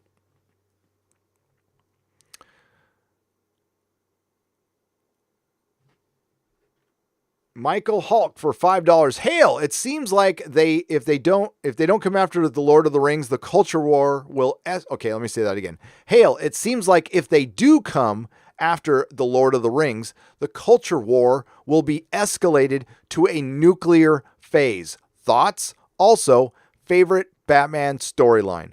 Okay, favorite Batman storyline. That's tough because I have a couple. But I got to pick one. Can't sit on the fence for that one. So, gun to my head. Favorite Batman storyline. I love Batman Year 2. And for me, comic books are like music. So they're like a favorite song. When I consider a favorite storyline, I also consider the time I read it. And I was young, and I was having a good time. That was right around the time I met my wife, Mrs. Nerdrotic. So it was a really good time in my life. And I remember buying that comic off the shelf at Thrill Books and reading it and drawing the covers over and over again. That McFarlane cover I showed you, I tried to draw this 1,000 times. I'll show you again. Now, this isn't from Year 2, but this is McFarlane did a cover for Year 2, and he also did this cover, and I tried to draw them like over and over again. Look at the names on that one. Starlin and Cockrum doing Batman. Ugh. Ugh. But yeah, Batman Year 2. Now, the best single issue is obviously Killing Joke, but I love the old Neil Adams. That's my favorite era of Batman, is the Denny O'Neil, Neil Adams era. Was just beyond great. So, culture war with Lord of the Rings. It will go... You know what sucks about that? Is the Lord of the Rings fandom, their fan base, is the nicest fan base of any fan base. Without question, the nicest people are in Lord of the Rings because they haven't been really involved in any of this culture war shit, and it's been free of this stuff. Even with The Hobbit coming out, there was controversy about the movie, sure, but it didn't even get ugly with that. You don't hear anybody frothing from the Lord of the Rings community. There's just a lot of love there, and I'd hate to see it get embroiled into the culture war. It's kind of like they're too innocent for this. They don't deserve this shit. But it will certainly divide on political lines, and that's what they'll do. And that's why it's purposeful. It's absolutely purposeful. It's almost like they need to, it's almost like each side wants to identify each other. It's like, and believe me, there is plenty. If you're Lord of the Rings fans, there is plenty of ways they could insert politics when they don't need to. Because I think a lot of people involved don't know a lot of the lore. And I'm no shippy by any stretch of the imagination, but there is a lot of stories you can tell that would probably surprise a lot of people. Like, I think there's a lot of people out there who just think it's a giant sausage fest. Like Lord of the Rings is a giant sausage fest, which is not. It's clearly not. So read some of the lore and you'll know. But it certainly is supposed to be Northern European mythology, and it should be kept that way. Now, are we going to have like some brown elves? Sure. Who cares? That doesn't bother me. What bothers me if they'll try to like uber sexualize it when it doesn't need to be in any way, shape, or form, because this should be something kids should be able to watch. And yes, I know they try to sexualize our kids, and I'm like, I am no prude, by the way. I would rather see my kid see a pair of boobs than somebody's head being chopped off, if I had a preference. So I am far from being a prude, but I think Lord of the Rings should just remain what Tolkien intended. And there will be no boobs in Lord of the Rings. There will be no sex in Lord of the Rings. It is there's love, of course. That's what it's all based on, but it is good versus evil and the loss of free will. And there's a ton of themes in there. There's environmental themes in there, basic environmental themes about the industrial age and stuff like that. So there's plenty of themes that Tolkien was into that they can play with that would satisfy them as long as they put those messages in a genuine way, meaning we tell the story first. Or just try to entertain as many people as possible. I think that should be Hollywood's mission statement right now. Of course, you guys saw that article out there, right? That article. Here, we got Lethal. What's up, Lethal? How's it going, buddy? I'll get to that in just a second. So we saw that article that came out recently where all the movie stars and scientists signed this ambiguous bullshit thing asking for us to not suck and don't hurt. Basically, it said, don't litter, don't suck, don't be a consumer. And, we're not going to change our way, but you need to change your ways. World, plebs, and Adam Driver signed it. And Kate Blanchett, speaking of Lord of the Rings. I think we should get some YouTubers to demand that Hollywood not suck, that they change their ways, that they respect the customer. I'm starting, we just heard recently that customer service, good customer service is considered an alt-right dog whistle. And I think they're getting really close to calling any fan who likes canon an alt-right Nazi at this point. So if you like canon, if you appreciate canon in Star Wars, you're obviously a Nazi. So you should just come clean, you bigot. Yeah. So here, I got like, what's lethal lightning? Lethal. Sausage fest. Oh no, mature elf vag for the win. Oh, most definitely. If we get some mature elf vag. What about mature? No, I don't want to get too dark on that one. I almost did though. You know what I was thinking though, Lethal. You know where I was going with that one. Hey, we can get a porn parody. That's fine.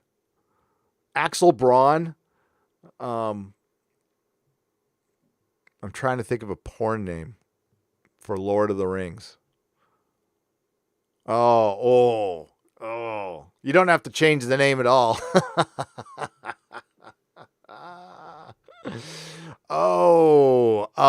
Hail Gary, did Decepticons Forever. You know, maybe I shouted out your name and I didn't read the super chat. Sorry about that. Hail Gary, did my super chat come through earlier? It did. Let me go up and read it. I'll read it again if I read it before. Maybe I didn't. Sorry about that. Was that it? There it is. Okay. Them saying canon doesn't matter. It's fall fake anyway. Completely invalidates their job and insults the giants of whose shoulders they stand on. Indeed, Decepticons Forever, you are correct. But they don't care. They don't care because they don't have the talent. The thing is, there is posers. There's a bunch of people who probably lied on their resumes or got a job through a friend or maybe said they're lifelong comic fans when they probably looked at a comic cover one time and bought a pop vinyl and they consider themselves a hardcore nerd. Or they get, I don't know, they get a Princess Leia tattoo and all of a sudden it makes them an expert in Star Wars, right? So there's a lot of that bullshit going on right now. And that's why anybody who is insulting anyone who is in canon is a writer who doesn't want to do the research or is trying to save their ass because they're a poser. And I'm not trying to gatekeep. You can work in Hollywood. Just don't work on Star Wars until you've done your work. And Star Wars, Star Trek, Doctor Who, all those require homework. Those are jobs that require tons of research. Or get the fuck out. That's all. Not saying you can't work in Hollywood. Go work on Hawaii Five-0 or Keeping Up with the Kardashians or something like that. Stay the hell out of Star Wars. Because what you do is you end up bringing it down to Keeping Up with the Kardashians. And actually that's more entertaining than fucking Disney Star Wars right now, to be honest with you. Not that I would watch either anymore. Kip Ellis. Thanks, Lethal, by the way. Hope those strikes get lifted. And fuck Naughty Dog. Kip Ellis. Welcome to the proto-molecule level. I appreciate it. With kids now, storytelling is being replaced by documenting mundane aspects of life on social media. Kids don't read, which is the ground floor of understanding how to tell a tale. They don't dream. Angry Trollbot, that was good. For 10 Canadian dollars. Yeah, I mean, not all kids are like that, but a lot of them are. And a lot of the kids who are working in the industry have zero life experience. So yeah, there's nothing to write about. So all we're getting is, Zach mentioned it. Everything we're getting out of Kickstarter these days, if it's not a McFarlane action figure, which I'm not sorry to say I backed, it's the last thing I'll ever back on Kickstarter, is lesbian anthologies, slice of life stuff, which there's a market for that. Fine. It's not the comic book industry. And we certainly don't need to see She-Hulk sitting around and eating stuff. There's a lot of eating going on in comics. Food and comics do not go together. You know, like I think greasy fingers holding a comic book, and that gives me nightmares. Who's buzzing? Sorry, hang on a second. It's a chill stream. I can check my messages.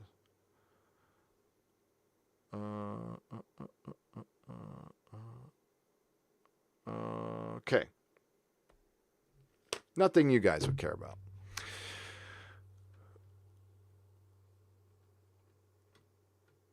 I think if it wasn't for Jar Jar Abrams right now, I think DC would kick Marvel's ass, both in comics and movies, and I would be happy for it. I think Marvel deserves a good kick in the balls right now. And it would be great to see. DC in a lot of ways is more free in the film, and this is gonna. God, if it wasn't for Jar Jar,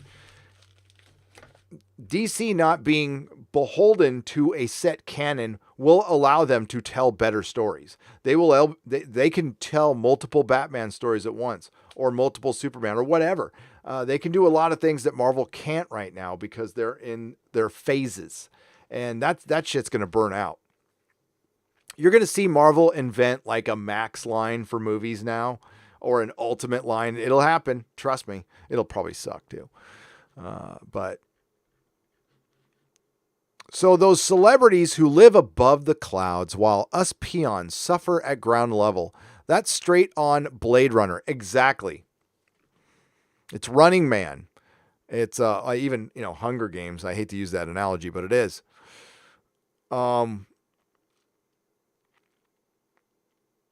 Yeah,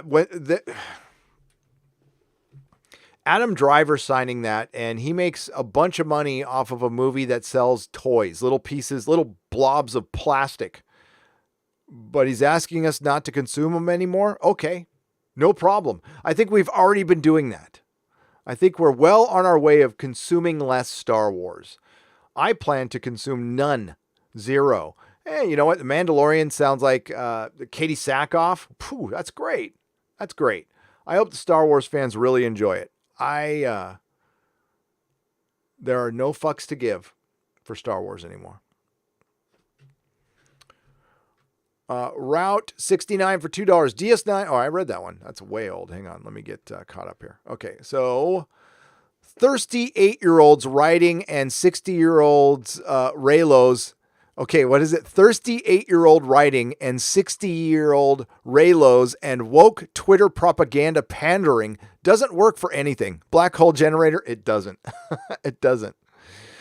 It works for them. There's your pronoun. It works for them, but it doesn't work for anybody else. It's a very niche fetish, Raylos. That's some weird shit. And it can exist, but you know where that came from, right? And they keep telling us like we should be proud where that came from. Raylo came from a long line of I think, what was it called again? What was that? It had a name. The Kirk Spock. Wrong keyboard, dumbass. The Kirk Spock fanfic was called. What was it called again? Slash. That's right. Slash fanfiction.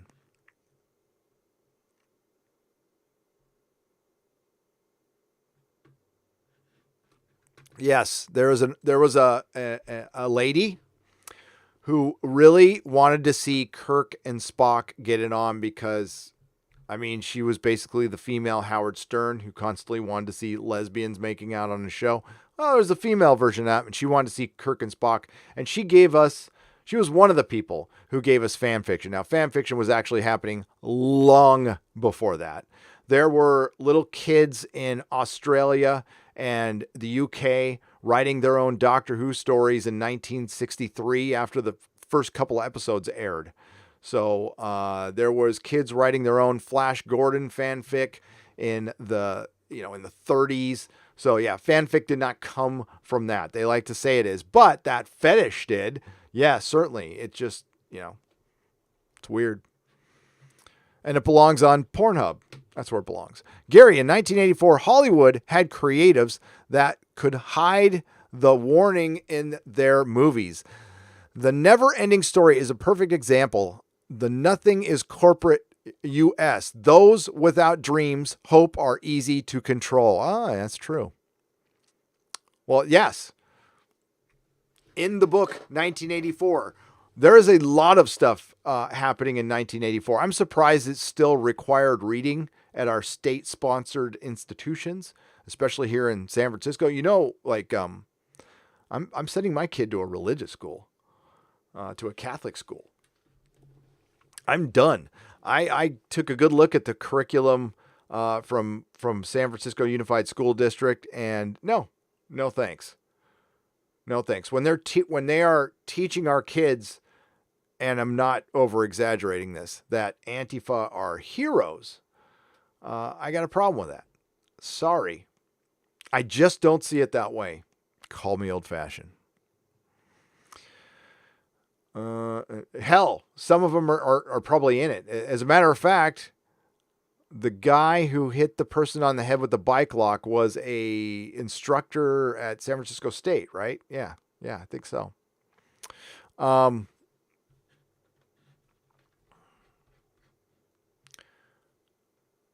There's a great photo of Cate Blanchett in a green velvet suit with long scarf that made me imagine her as Doctor Who. Fellow citizen.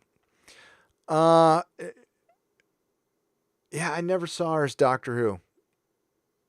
The Ronnie? Sure.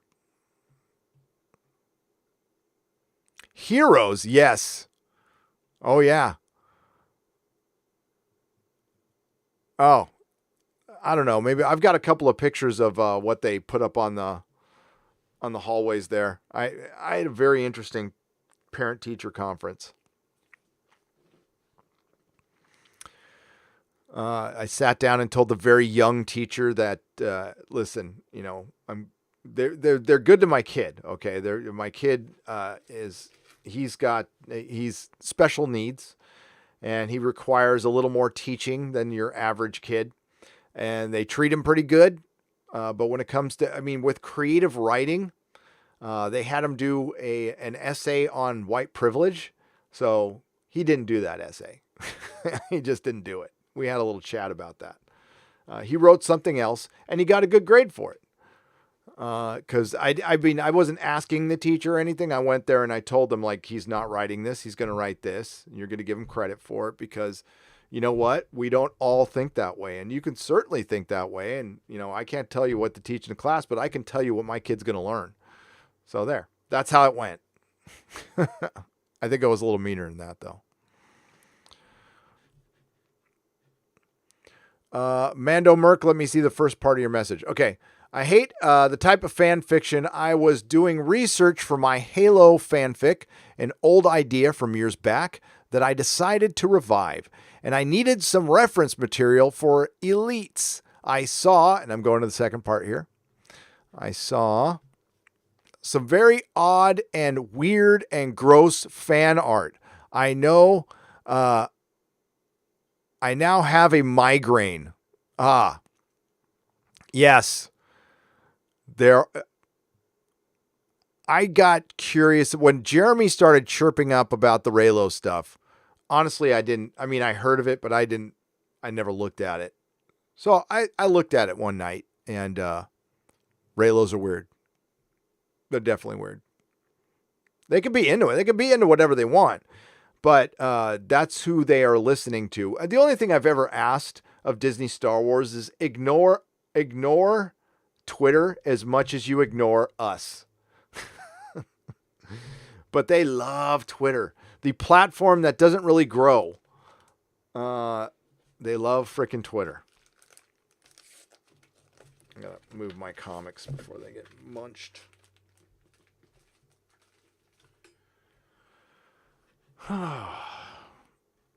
Hope everybody's doing great. Sorry I'm a little low key tonight, but I'm tired. Hail, Gary, what are a few of your favorite comic book covers? I think the Amazing Spider-Man 158 was my all-time favorite. I like Amazing Spider-Man 75, probably is one I use it a lot.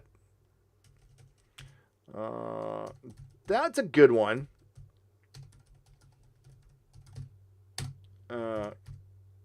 But here, I'll show you. This is my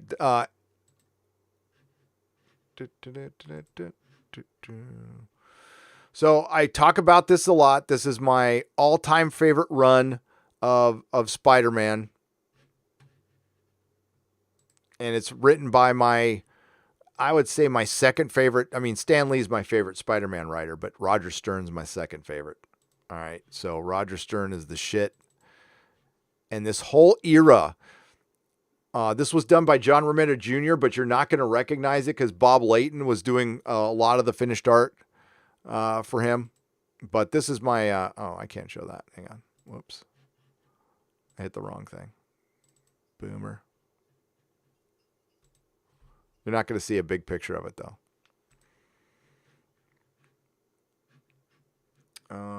Can we get a bigger picture of it? Maybe. There we go. 229 through 230. I love these books. And then, of course, 75.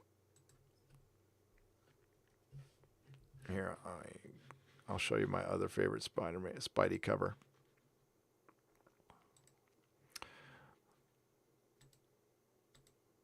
And that classic McFarlane cover, I love.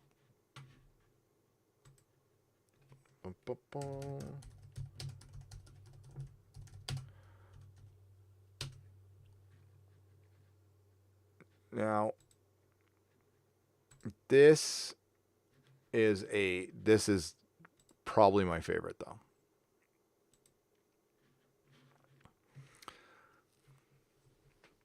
Now, one of my favorite comic book covers of all time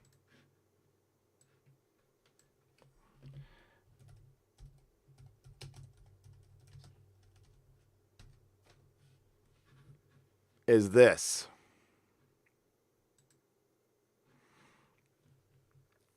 I have this tattooed on my, now I don't have the Thing and Hercules and Spider-Man, but I have Ghost Rider tattooed on my, I forget. It's on my left calf. And I have Wolverine on my right calf. I've got Spider-Man on my back in the classic Romita pose where he's kind of crunched down. And he's got his hand out. That cover on the left is pretty damn good too.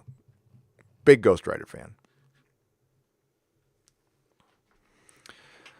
But yeah, I'm a Bronze Age kid, so I love all this stuff.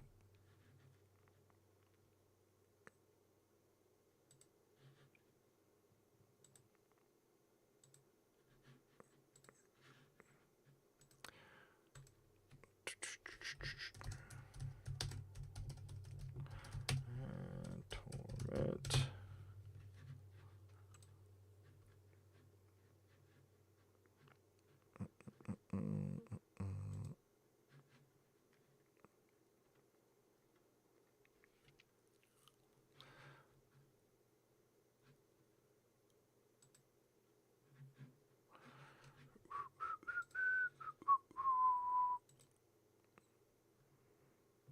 That's the shit.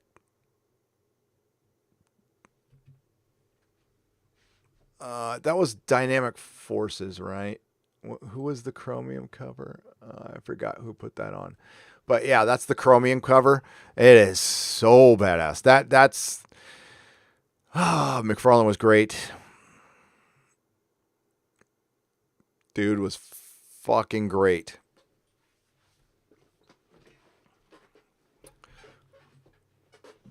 Toddy M.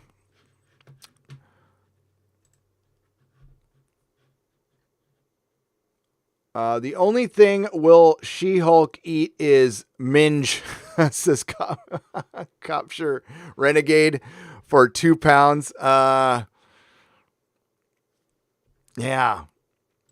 That sucks. She-Hulk's going to suck. I did a podcast 5 years ago singing the praises of She-Hulk, saying that She-Hulk should have been picked before Captain Marvel. It's a better character. If you really want a strong female character, she's a lawyer. Plus, she's fun. They can make it sexy. Of course, they're not going to make it sexy anymore, so why bother? I got to show you my favorite Marvel poster, though. Hang on.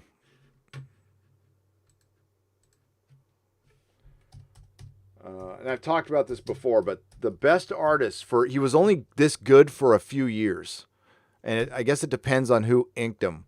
But Michael Golden's art was fucking insane for a little while.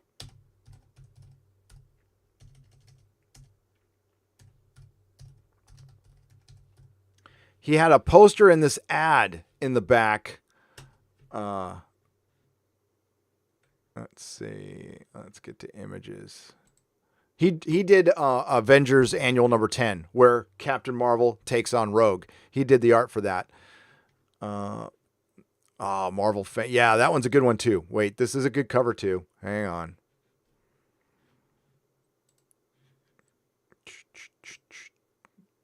That shit's good too. Marvel Fanfare was brilliant. Spider-Man and Angel in the Savage Land. But I want to get a good shot. Yeah, here's this ad that was is in the back of all your Marvel comics for a while. And it's fucking sick. It's so good. Oh.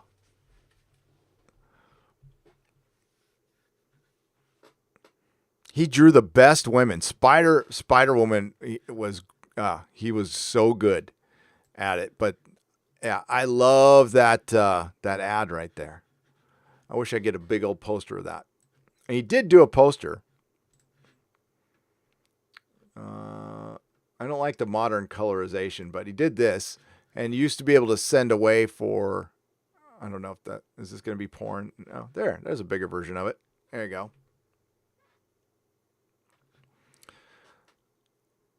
But look at his Storm. I mean, has legs for days right there.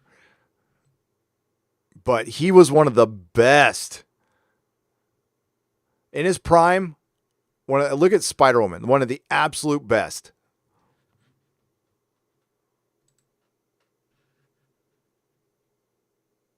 Here, I'll move it over a little bit. Oh, you can see it all. There you go. But it's good. Good shit.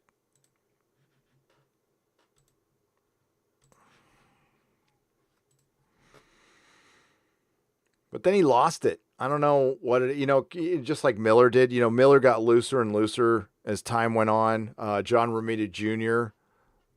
draws blocks now. I mean, I like some of it, but it's a little ridiculous. 3 streams. How can that blatant indoctrination of children go unchecked by so many in this freedom and freedom of thought loving country, i.e. your story, Gary? It goes unchecked because it's a cult-like mentality. I mean, that's all I can think of. I've always been anti-authority and cantankerous about that shit. So sometimes I just chalk it up to me being kind of anti, but not when it comes to that. I'm okay with my kid learning about tolerance and all. I mean, because it's really boring and ambiguous most of the time. It's fine. But when you get that specific with my kid, when you get that racist with my kid, I have a problem with it. And they don't know. They do not see it that way. No. That's not racist. I'm like, really? Okay. All right. Started The Expanse tonight. Can't wait to see what happens. 2 episodes in, and so far loving it. Dude, season 1 and 2 are brilliant. Enjoy it. You're going to have a good time. It's a damn good series. It's solid. Kapla, my man. The Price is Right review for $5. I don't know if you saw already the absolute stupidity that is Lucas openly saying they don't care about canon. What's the point of a story then? Well, we've already heard that from Doctor Who. It's so funny that Doctor Who has been so ahead of the game on Marvel, where they come out and say canon doesn't matter. I did a video on it, and 2 weeks later, Star Wars does the same freaking thing.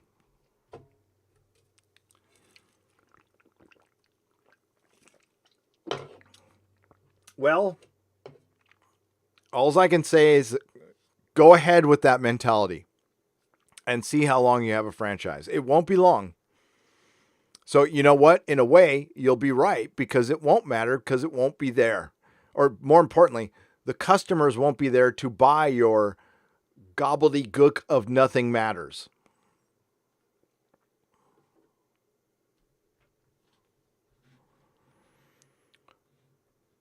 Grandpappy Fisk for $2. Gary, can you rank all of the doctors? Sure. We'll go from worst to first. Well, I can't rank them all because I don't know who they are. And we'd be here all night, me ranking 1 trillion doctors. But the ones we know about, that we used to know the number of, I'd be happy to. Okay. I don't count Jodie Whittaker as a doctor. It is a gimmick used to push an intersectional feminist agenda. So we're not counting Jodie. We will start out with... All right. These are my... I don't want to say least favorite because I like all the doctors in some way, shape, or form. But I have ones I like more than the others. So we'll go with 6th Doctor, and we're going least favorite to most favorite. 6th Doctor. I'm going to trigger people with this one. 2nd Doctor. I know people love the 2nd Doctor. I do too, but I don't watch the 2nd Doctor shows that much. So I'm just going by what I watch. So 6th, 2nd, 7th. 1st Doctor. No, take that back. We'll go...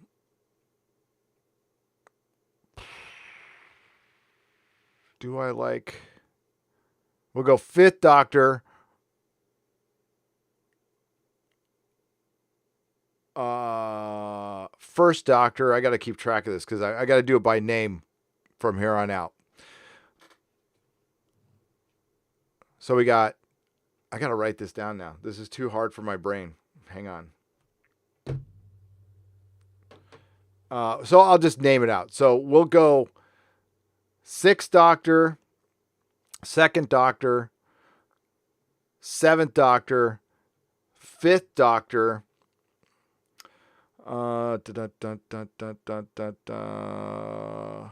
and then we'll go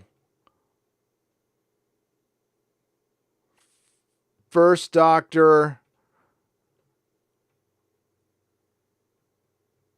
11th Doctor. I really like Paul McGann, by the way. 11th Doctor, 8th Doctor. Am I counting the War Doctor? Am I counting? This is gonna be man, you hit me with these questions.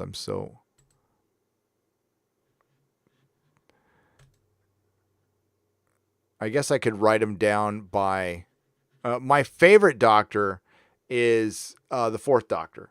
My 2nd favorite Doctor is the 10th Doctor. My 3rd favorite Doctor is the 3rd Doctor. And I like Paul McGann is my 4th favorite Doctor. Now I'm counting Big Finish with that. I'm considering Big Finish in all these. So there you go. So we've got, we're going to go 4th and 10th and, 4th,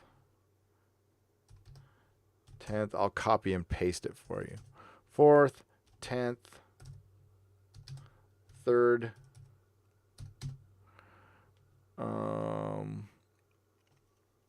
8th,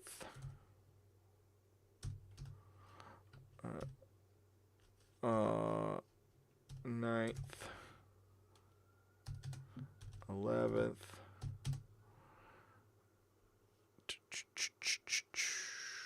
and we're going to go 1st, 5th, and then 2nd. No, sorry. I like Sylvester McCoy a lot, actually. 7th. Then we're going to go 2nd. And then 6th.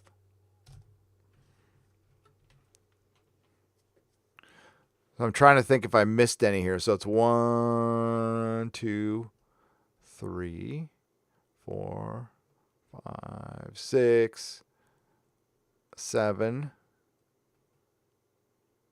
8, 9, 10. Oh, Capaldi. I knew I was missing one there.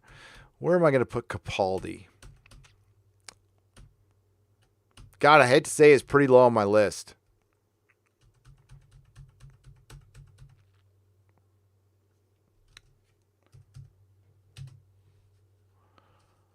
So I'll give you my list in the chat here. You may or may not. So, by the way, I just want to preface by saying I like all of these doctors. I don't hate them.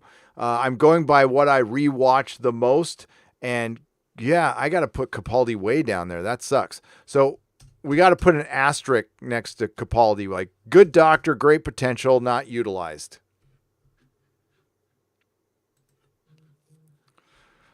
Not utilized.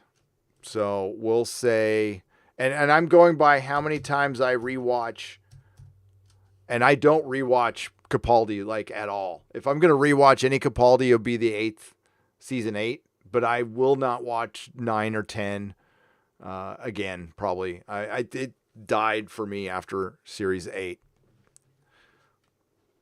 There are good Capaldi episodes. There's very good Capaldi episodes, but I have no desire. I own seasons 9 and seasons 10, and I have no desire to watch them at all.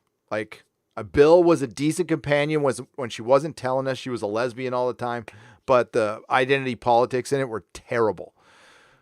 So I'm just making sure. It's hard to do numbers out of order in my head. So 4th, 10th, 3rd, 8th, 9th, 11th, 1st, 5th, 7th, 2nd, 6th, 12th. There you go. Here it comes. That's my order. But there's an asterisk next to Capaldi, which great doctor wasn't his fault. Okay, so I'll put a little asterisk there because I know a lot of and I respect the man and his knowledge of Doctor Who and everything. But if you're asking me whose episodes I'm going to watch the most, they're going to be the 4th Doctor, the 10th Doctor, the 3rd Doctor, the 8th Doctor, the 9th Doctor, the 11th Doctor, 1st Doctor, 5th Doctor, 7th Doctor, 2nd Doctor. And 1st and 5th kind of switch with me. I mean, they're great. They're all, but there we go. I've never put them in order. I've always people ask me what my favorite is, and I'm sure you got your favorite, but I've never put them in order before. So that's the first time. Good question.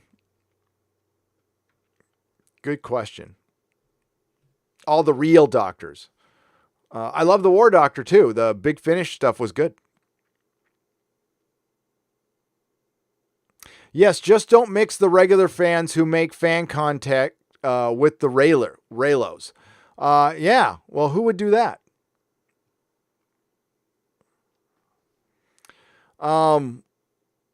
U.S. Ditch Kitty, I would never conflate Raylos with people who do fanfic.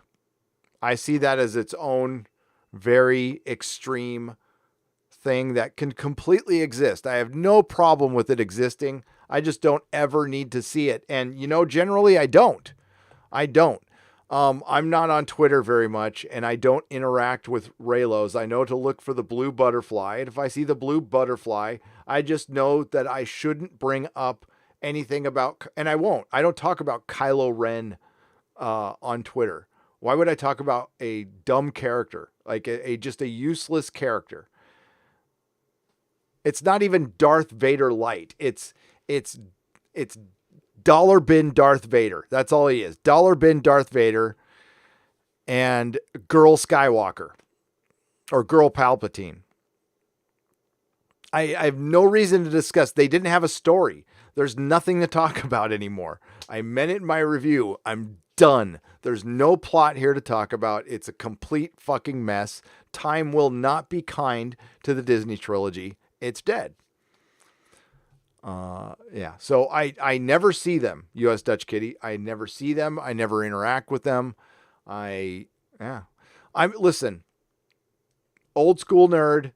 There's a couple things I'm really not into. I'm not in, and it doesn't mean it can't exist. I'm fine with it existing. I'm okay with fan films. If people do fan films, that's cool. I'll watch a fan film. That's pretty cool. As far as a story though, not into it. But one thing I'm really not into, is cosplay. I'm not into cosplay and all that. It's cool if you are, and the people who put on costumes, and they put a lot of work in it, and it's an art form, and I respect it. To the genuine people, to the genuine fans. I'm not a big fan of somebody who painted out a costume, who doesn't give a shit about the characters, who went to a con to get attention. Again, they can exist. That's fine. I'm just not into it. I have no time for it. I don't have brain energy for it. And it's not my favorite part of fandom. Just saying. I commend that parent-teacher talk so much. Get that white privilege nonsense out of here. And I'm black, by the way. Black Tiger 001, thank you. Thank you for saying that. For the Canadian $5, I teach my kids to see people as individuals, learn their name. When you want to describe somebody, find out their name, and see them as individuals.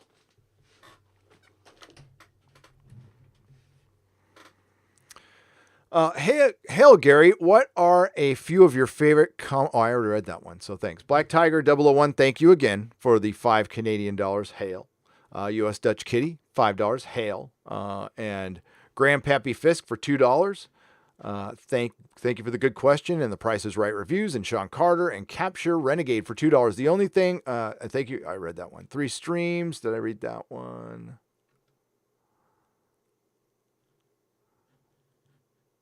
Yes, I did. Mr. Miles, because you don't think I'm here unless I super chat. I think you're here. You're assuming what I think, Mr. Miles, for $2. I can't see everything in the chat, though, as much as I'd love to. But thank you for the super chat. Doughboy the sequel for Australian $5. Ron Lim lost his touch too. Yes, he did. His first 40 issues roughly of Silver Surfer Volume 3 was awesome art, and it was. I own those. Then it went into decline. That's my opinion. No, I think that's accurate. But he had a good run. He had a real good run. Ron Lim did the spacey stuff good. He was really good. Cheap Bastard for £5. I think the 4 DVD versions of the Lord of the Ring trilogy set the benchmark for how to behind the scenes extras. Absolutely should be done, especially Two Towers. They're the best. Robert Meyer Burnett said he worked on them a little bit too, which is cool as hell. Apparently, we are getting a Lord of the Rings Hobbit 4K release in Europe on June 25th, which means I'm just going to buy it from Europe because I have a region-free player. And I don't think there's any region on 4K anyway. And then late in August in the States, I believe. So we got that to look forward to. I'm interested to see what the transfer looks like, though. C-Tab 76 for $9.99. My wife surprised me with a celery stalk like the 5th Doctor on my lapel when I got married. That's cool. Glad I got the 10th Doctor sonic screwdriver with me for pictures. That's brilliant. And I've got one right here. This is the Magic Wand Universal Remote. This thing is hard to find. It's expensive as hell now. And you can only get it at Comic-Con for a little while. And it comes with a little stand that's magnetic. So you can stand it up like that, which is very cool. And that's right in front of my screen-used money from the Runaway Bride. They even got the producer.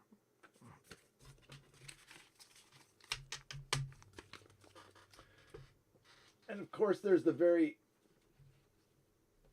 Oh, shit. I don't want to do that. I'm going to end up knocking something down like that. That was a good catch. So, here's the other one. I do like Matt Smith's, although technically this is Capaldi's. Okay, this is the 12th Doctor one. Batteries are dying. And you can pop it up like that. That one's badass. It's going to beep on me, though, because the batteries are dying.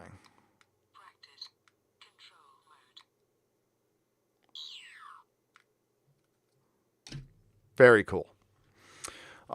Abrams had the Empire resurrect as the First Order within a decade after its defeat. Does Star Wars need a new formula lest it keeps bringing back the Empire? Yeah, bringing back the Empire was dumb, but that shows you how, I mean, they were lazy, Joseph Feely, because they wanted new characters. It was a soft reboot. That's all it was a soft reboot in canon using the old characters to lure in fans. It was fucking clickbait. The whole thing was clickbait. We all went to the movie thinking we'd see Han, Luke, and Leia, and they didn't put them together once on screen. That's the most retarded move in Hollywood history. That's like the Beatles agreeing to get back together and you have them record solo albums. It's fucking stupid. Norwegian Kryptonian for 109 Norwegian krona. Watched the last episode of Supergirl last night. I'm sorry. Surely during the filming of this, some of the actors must have said, this is shit. Shine on. Yes. But they get money. Listen, I don't like the girl who plays Supergirl. I don't think she looks like Supergirl. And the dialogue, like, people don't talk like that. It's some of the dumbest dialogue. Any Star Wars vehicles behind you? No. 3 streams. I own 3 Star Wars things. And it's only because they were personal gifts that I'll never get rid of. My curtains. I guess you can kind of see them right there. Hang on. They're in my closet right there. Those are my vintage curtains. And my poster by Bill Selby. A friend of mine painted a poster. I'll show you what it looks like. It's the first poster made. It was for the fan club. First poster made that wasn't a one sheet.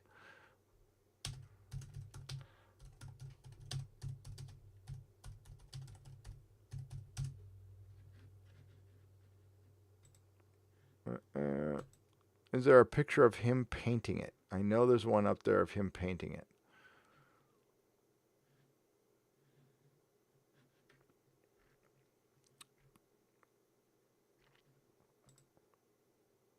That's a terrible picture. There we go.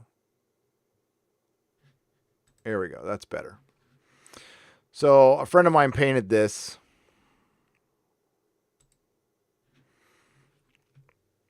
That's by William Selby. He also wrote a Twilight Zone episode. He's also a very old friend of mine from up here in San Francisco. He's one of my brothers in recovery, and he painted that Star Wars that poster. And you'll see his name should be scribbled somewhere on the right or left. Where was it here? It's on the left. So right here, can you see here? Right there is his name, Selby. And I got the AFI gift pack. George Lucas, when he did the AFI thing, they gave away a gift basket, and it's all the DVDs. It's just anything he did, and it's in a box that says George Lucas AFI, and I have that too. No more no vehicles. I'm done with Star Wars. Forever. They will never get another penny from me. These woke reboots always feature dialogue that sounds like it was lifted straight off of funny fan Twitter. Liz L, you know what that is? And you're right. It's Whedon speak. So everybody watched Buffy, and they do this bastardized version of Whedon speak, so much so, it now makes people hate Buffy, which sucks because Buffy's good.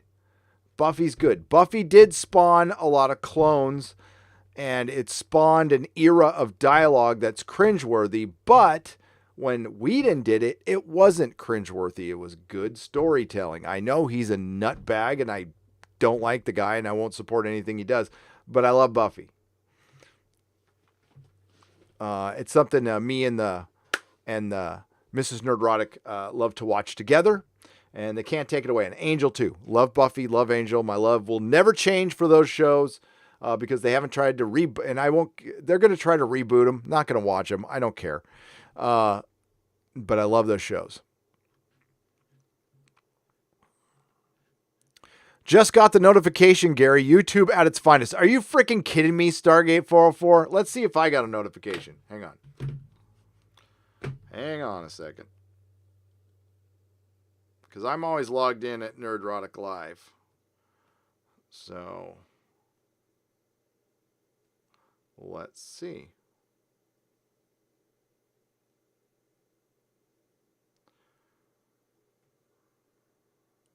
And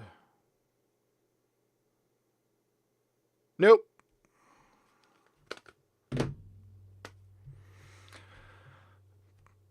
Thanks for being here. Anybody who's here, I'm glad you're here. That's all I can say is I'm grateful you're here. There's not much I can do. I can yell at the cloud that is YouTube all I want. I've made contact with my content manager, whatever they're called. If you have over 100,000 subs, you get a person assigned to you. I'm talking to them. Yes, Mr. Miles, I assumed that you assumed. And then you assumed that I assumed that you assumed. So if you assumed that I assumed that you assumed that I assumed, then we made asses out of each other. So thanks, Mr. Miles, for $2. How's Bird doing, Mr. Miles? You can answer in the chat. Let me know. Is Bird still in the hospital? Hey, everyone. There's a good friend of ours, good member of the Fandom Menace. He is like genuinely a really freaking nice guy. He is Bird of Prey 5. Okay. Bird of Prey 5 is the man who counted the deaths in Star Trek Picard and came up with 86, I believe. He did a video. So he's bedridden through, I can't remember if it was an accident or not, but he's been in a bed for years. So he requires assistance to do a lot of things, all right? And this guy makes the best out of it. He live streams and makes videos. He's really funny on the live streams. He's funny in the chat. You know, he doesn't whine about his condition, like, ever, at all. So, I mean, he's got major NAD, this dude. Plus, he's a genuine nice guy. Well, he's in the hospital right now.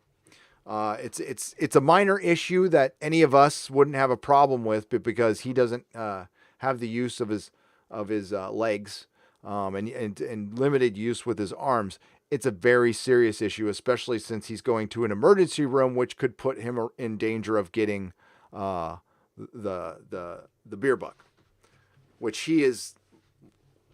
I mean, that could kill him.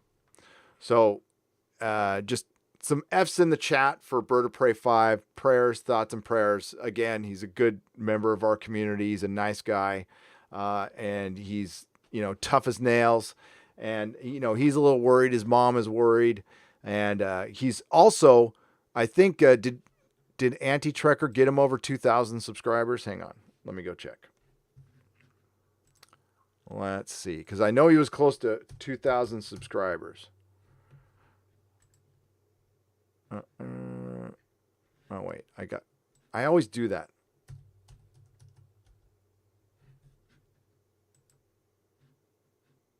Oh, he's there. That's awesome. So he got to, but please give him a sub. Check him out. He's like I said, he's just making the best out of a situation when a lot of people would feel sorry for themselves and whine. And thank you for all the F's. The bravery gets thrown around, stunning and brave. This is fucking brave. Okay. So, that's Bird of Prey 5. And hopefully he gets out of there soon. Safe and sound. Hopefully he gets the help he needs. And, thinking about you, buddy. Thinking about you, Joe. All right. So, thanks, everyone. Bird of Prey is a friend. So, proud to have him as a friend. Hail, Gary. I'm curious how about the Time Lords got access to the time vortex and how did the Time Lords get the access to the time vortex in Chimmy's retcon?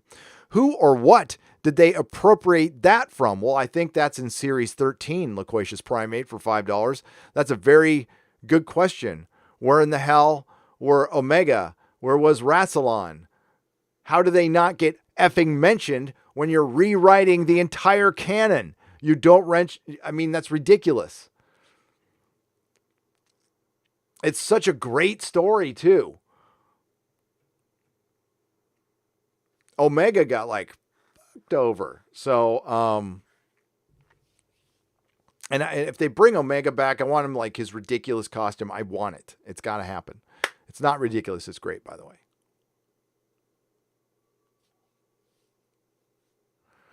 Hail, Gary and chat. OG Trek more relevant now than ever. Turnabout intruder. A woman tries to usurp a status she did not earn and fails miserably. Bump, bump, bump, bump. Bianca Blast. That's good. Australian $5. I love it. But Liz L, yeah, it's Whedon speak. It's these hacks are trying to do Whedon speak. Mr. Roboto for $2. You start your comic resurrection, Frankenstein tits. Frankenstein tits? Did you mean to say tits? Frankenstein? These tits.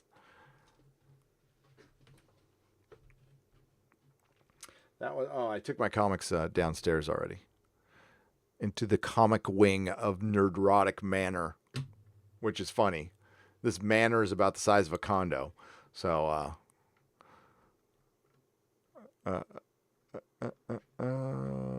Dreary Nitpicker for $4.99. Hail, Gary. Heart goes out to Bird. Yeah, hail, Bird. I have a question. What's the best Battlestar? I've never seen any. P.S. Did you read my email? No worries on responding. I haven't read the email yet. I will respond, though. I'll let you know I at least read it. I'll go, hey, I read it. The best Battlestar. Ooh, that's actually a tough one for me. I like them both. Dreary Nitpicker, I guess the first question I have to ask is, are you a fan of late 70s and early 80s television? Because if you're a youngster, you might not get into late 70s and early 80s television.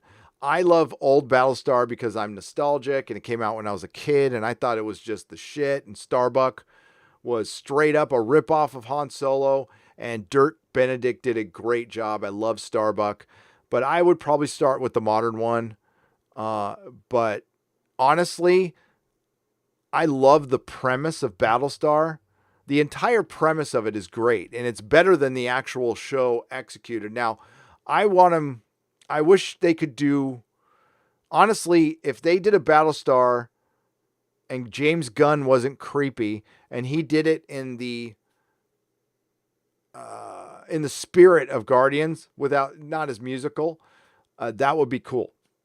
Because Battlestar, I mean, straight up, it's a Star Wars ripoff, so you need to have it with that spirit, but it could be better. It could be better than Disney Star Wars for sure, not better than OG Star Wars. But it's a great concept that wasn't fully, I mean, what Ron Moore did with the remake was ground it and make it very political, and I like that aspect, but I would like to see a Battlestar with aliens. So that's me. I love old Battlestar. One of my favorite episodes is from Galactica 1980, though, when they did the enemy mine thing when Starbuck was trapped on a meteor, right? Was it a meteor or a planet with a Cylon? It's a freaking great episode. I remember it confused me when I was 10, right? So I'm like, why is Starbuck back? I thought they got rid of him. Don't watch Galactica 1980. It's fucking awful. Although I own it. EVS just passed 750,000 on his second Frog book. $750,000 for EVS. Golf clap. Golf clap. Well done, sir. Congratulations. I am buying that Frog book, so can't wait to see it. Stargate 404. Bots again? Did I get bots? Is it the Cuckold Count or Boulder Boy Baron? Jar Jar Jarbo at it again. F's in the chat. Are they taking over? I wasn't paying attention. Sorry. If they did, yeah, we'll have to F them right out of here. If you see them pop up again, yeah, I will say the word Stargate 404 and we'll F them right out of here. Mr. Anthony Hunter it's good to see you, Stargate 404. Largo 30 for $1.99. Thank you again for letting me know. Congratulations to Ethan. Mr. Anthony Hunter for $5 Canadian. A little after 12:30 time to check out. Good night, sir. Good night, Gary. Thank you for entertaining us and have a coffee on me. I will. Thank you. I appreciate it. Cecil, what's up, buddy? How's it going? Just to show everyone, I don't get rid of gifts. My Cecil signed dollar. I will treasure this for the rest of my life, which will probably only be about 5 or 10 more years considering what I've done to my body, but I will treasure it for the rest of my life. Cecil says, thanks for catering to my horrible sleep schedule. My pleasure, Cecil. My pleasure. We got to get you on soon, man. We got to get you on. Cecil is love, everyone. The John Beck for $2. OG Battlestar Galactica is better. Much better, in my opinion. A lot of people say that. I'm not going to argue with that. I like them both. Tell you what, new Battlestar Galactica had pretty decent action figures, but I like the older ones better. I like the Choke Hazard Vipers. They're freaking great. But listen, hang on. I got my Vipers over right there. There's a Viper and there's a Galactica right. I want the big one. There's my Cylon Raider right there. So I got him. Oh, you can see my comic rack. There's my Doctor Who closet. Here, I'll just show up my Doctor Who closet. It's backlit now and everything. Here, we can show the rack too. Oh, damn it. There, we'll just be a little crooked. That's fine. Where was I?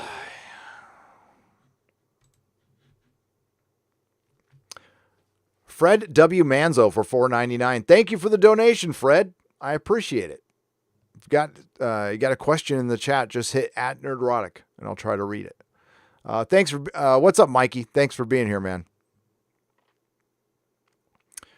And since Star Wars is dead, started Stargate SG-1 yet? Not yet. Stargate 404 for $2. I watched The Venture Brothers tonight. Disc 1. And I'm probably going to review it for my patrons tomorrow. Oh my God. This is pure fucking gold. The Orange County Liberation Front. There's so many jokes about that right now because we have the protesters in Orange County, right? And the whole gag in the show is they hate this guy named Mr. Brisby and Brisby Land. It's Disneyland. For encroaching on their lovely Orange County neighborhood. So it's a bunch of soccer moms and dads starting the Orange County Liberation Front. You see the leader on my thumbnail. He's got a giant orange. It's funny. It's hard to explain, though. There's deep lore with Venture Brothers, but it's funny. It's got great things like Baron Underbite and Girl Hitler and Tiger Balm. And yeah, good shit. It's good shit. Is it time for Marvel musicals since comics are dead? Mr. Roboto, I saw one of the Access Media sites trying to push the Spider-Man musical, Marvel Spider-Man Rocks. Believe me, that's the direction we're going. Honestly, comics, the CW superhero shows are Glee.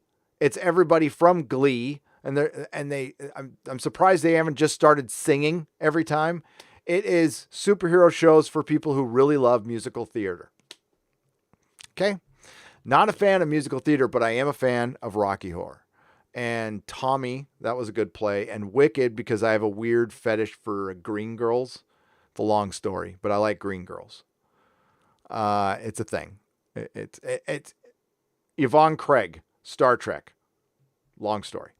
And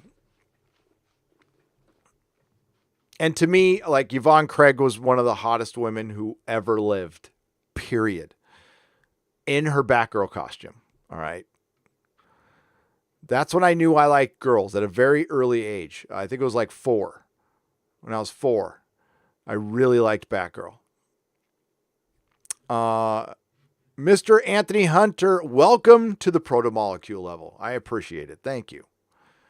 You'll get a member stream this Sunday at 12 p.m. Pacific. I'm 33 and I love classic sci-fi. I heard it was an amazing show. I'm super curious. Hail to EVS. He sent me a signed copy of several comics and drawings. Cool.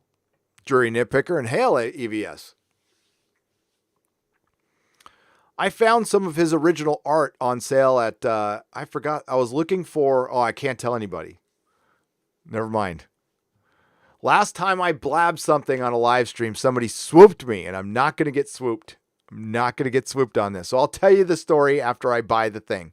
But I saw some Flash EVS art for pretty cheap, and it's a full page. But I'm not telling. Now I got to buy that thing tonight. For free. Awesome, dude. Hail, everyone. That's cool as hell. Well, I got my frog book on the rack somewhere.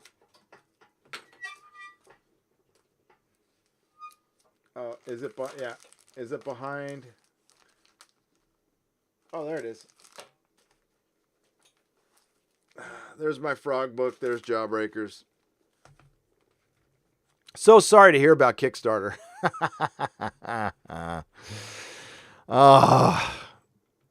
Get woke, go broke. But I will start Stargate 404. I will watch Stargate 404 someday.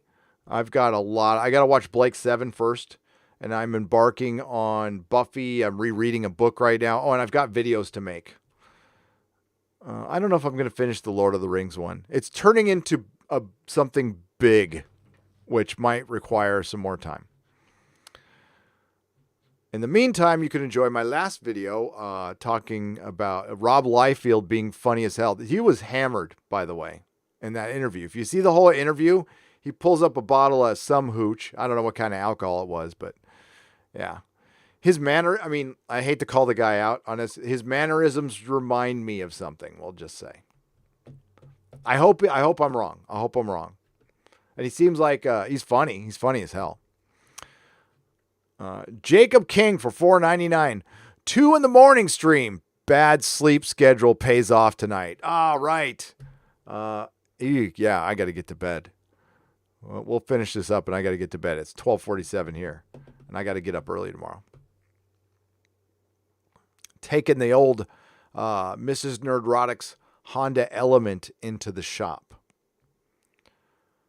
I miss driving my car. Oh, I think I've only driven it like twice in a month. And I love driving. Well, I don't have a car. It's an FJ Cruiser. I'm not like Jeremy. I don't know cars. I 4-wheel drive. Sporking News Podcast for $2. Up at 3:30 a.m. for work. Great way to start my day. Thank you. You have to work at 3:30? Ugh. Well, hey, have a good day at work, my friend. Hail. And I'm going to listen. You know what? Tonight, before I go to sleep, I'll listen to your guys' A Song of Ice and Fire stream. I got to jump on one of those. I will someday, but I don't want to break your momentum. So I'll make sure I do all the proper homework if I do jump in on one. You have my promise. I won't derail it. Spider-Man Maximum Clonage was my favorite cover. That was actually a good cover. It was. It was a hologram cover. Mr. Miles for $2. Double Dutch for X-Men Alpha was a damn good cover. Hell yeah. That was Mad. That was Madrero. Double Dutch for $5. Would it have been stupid for Disney Star Wars to be the rebels and Empire remnants coming together to face an outside threat?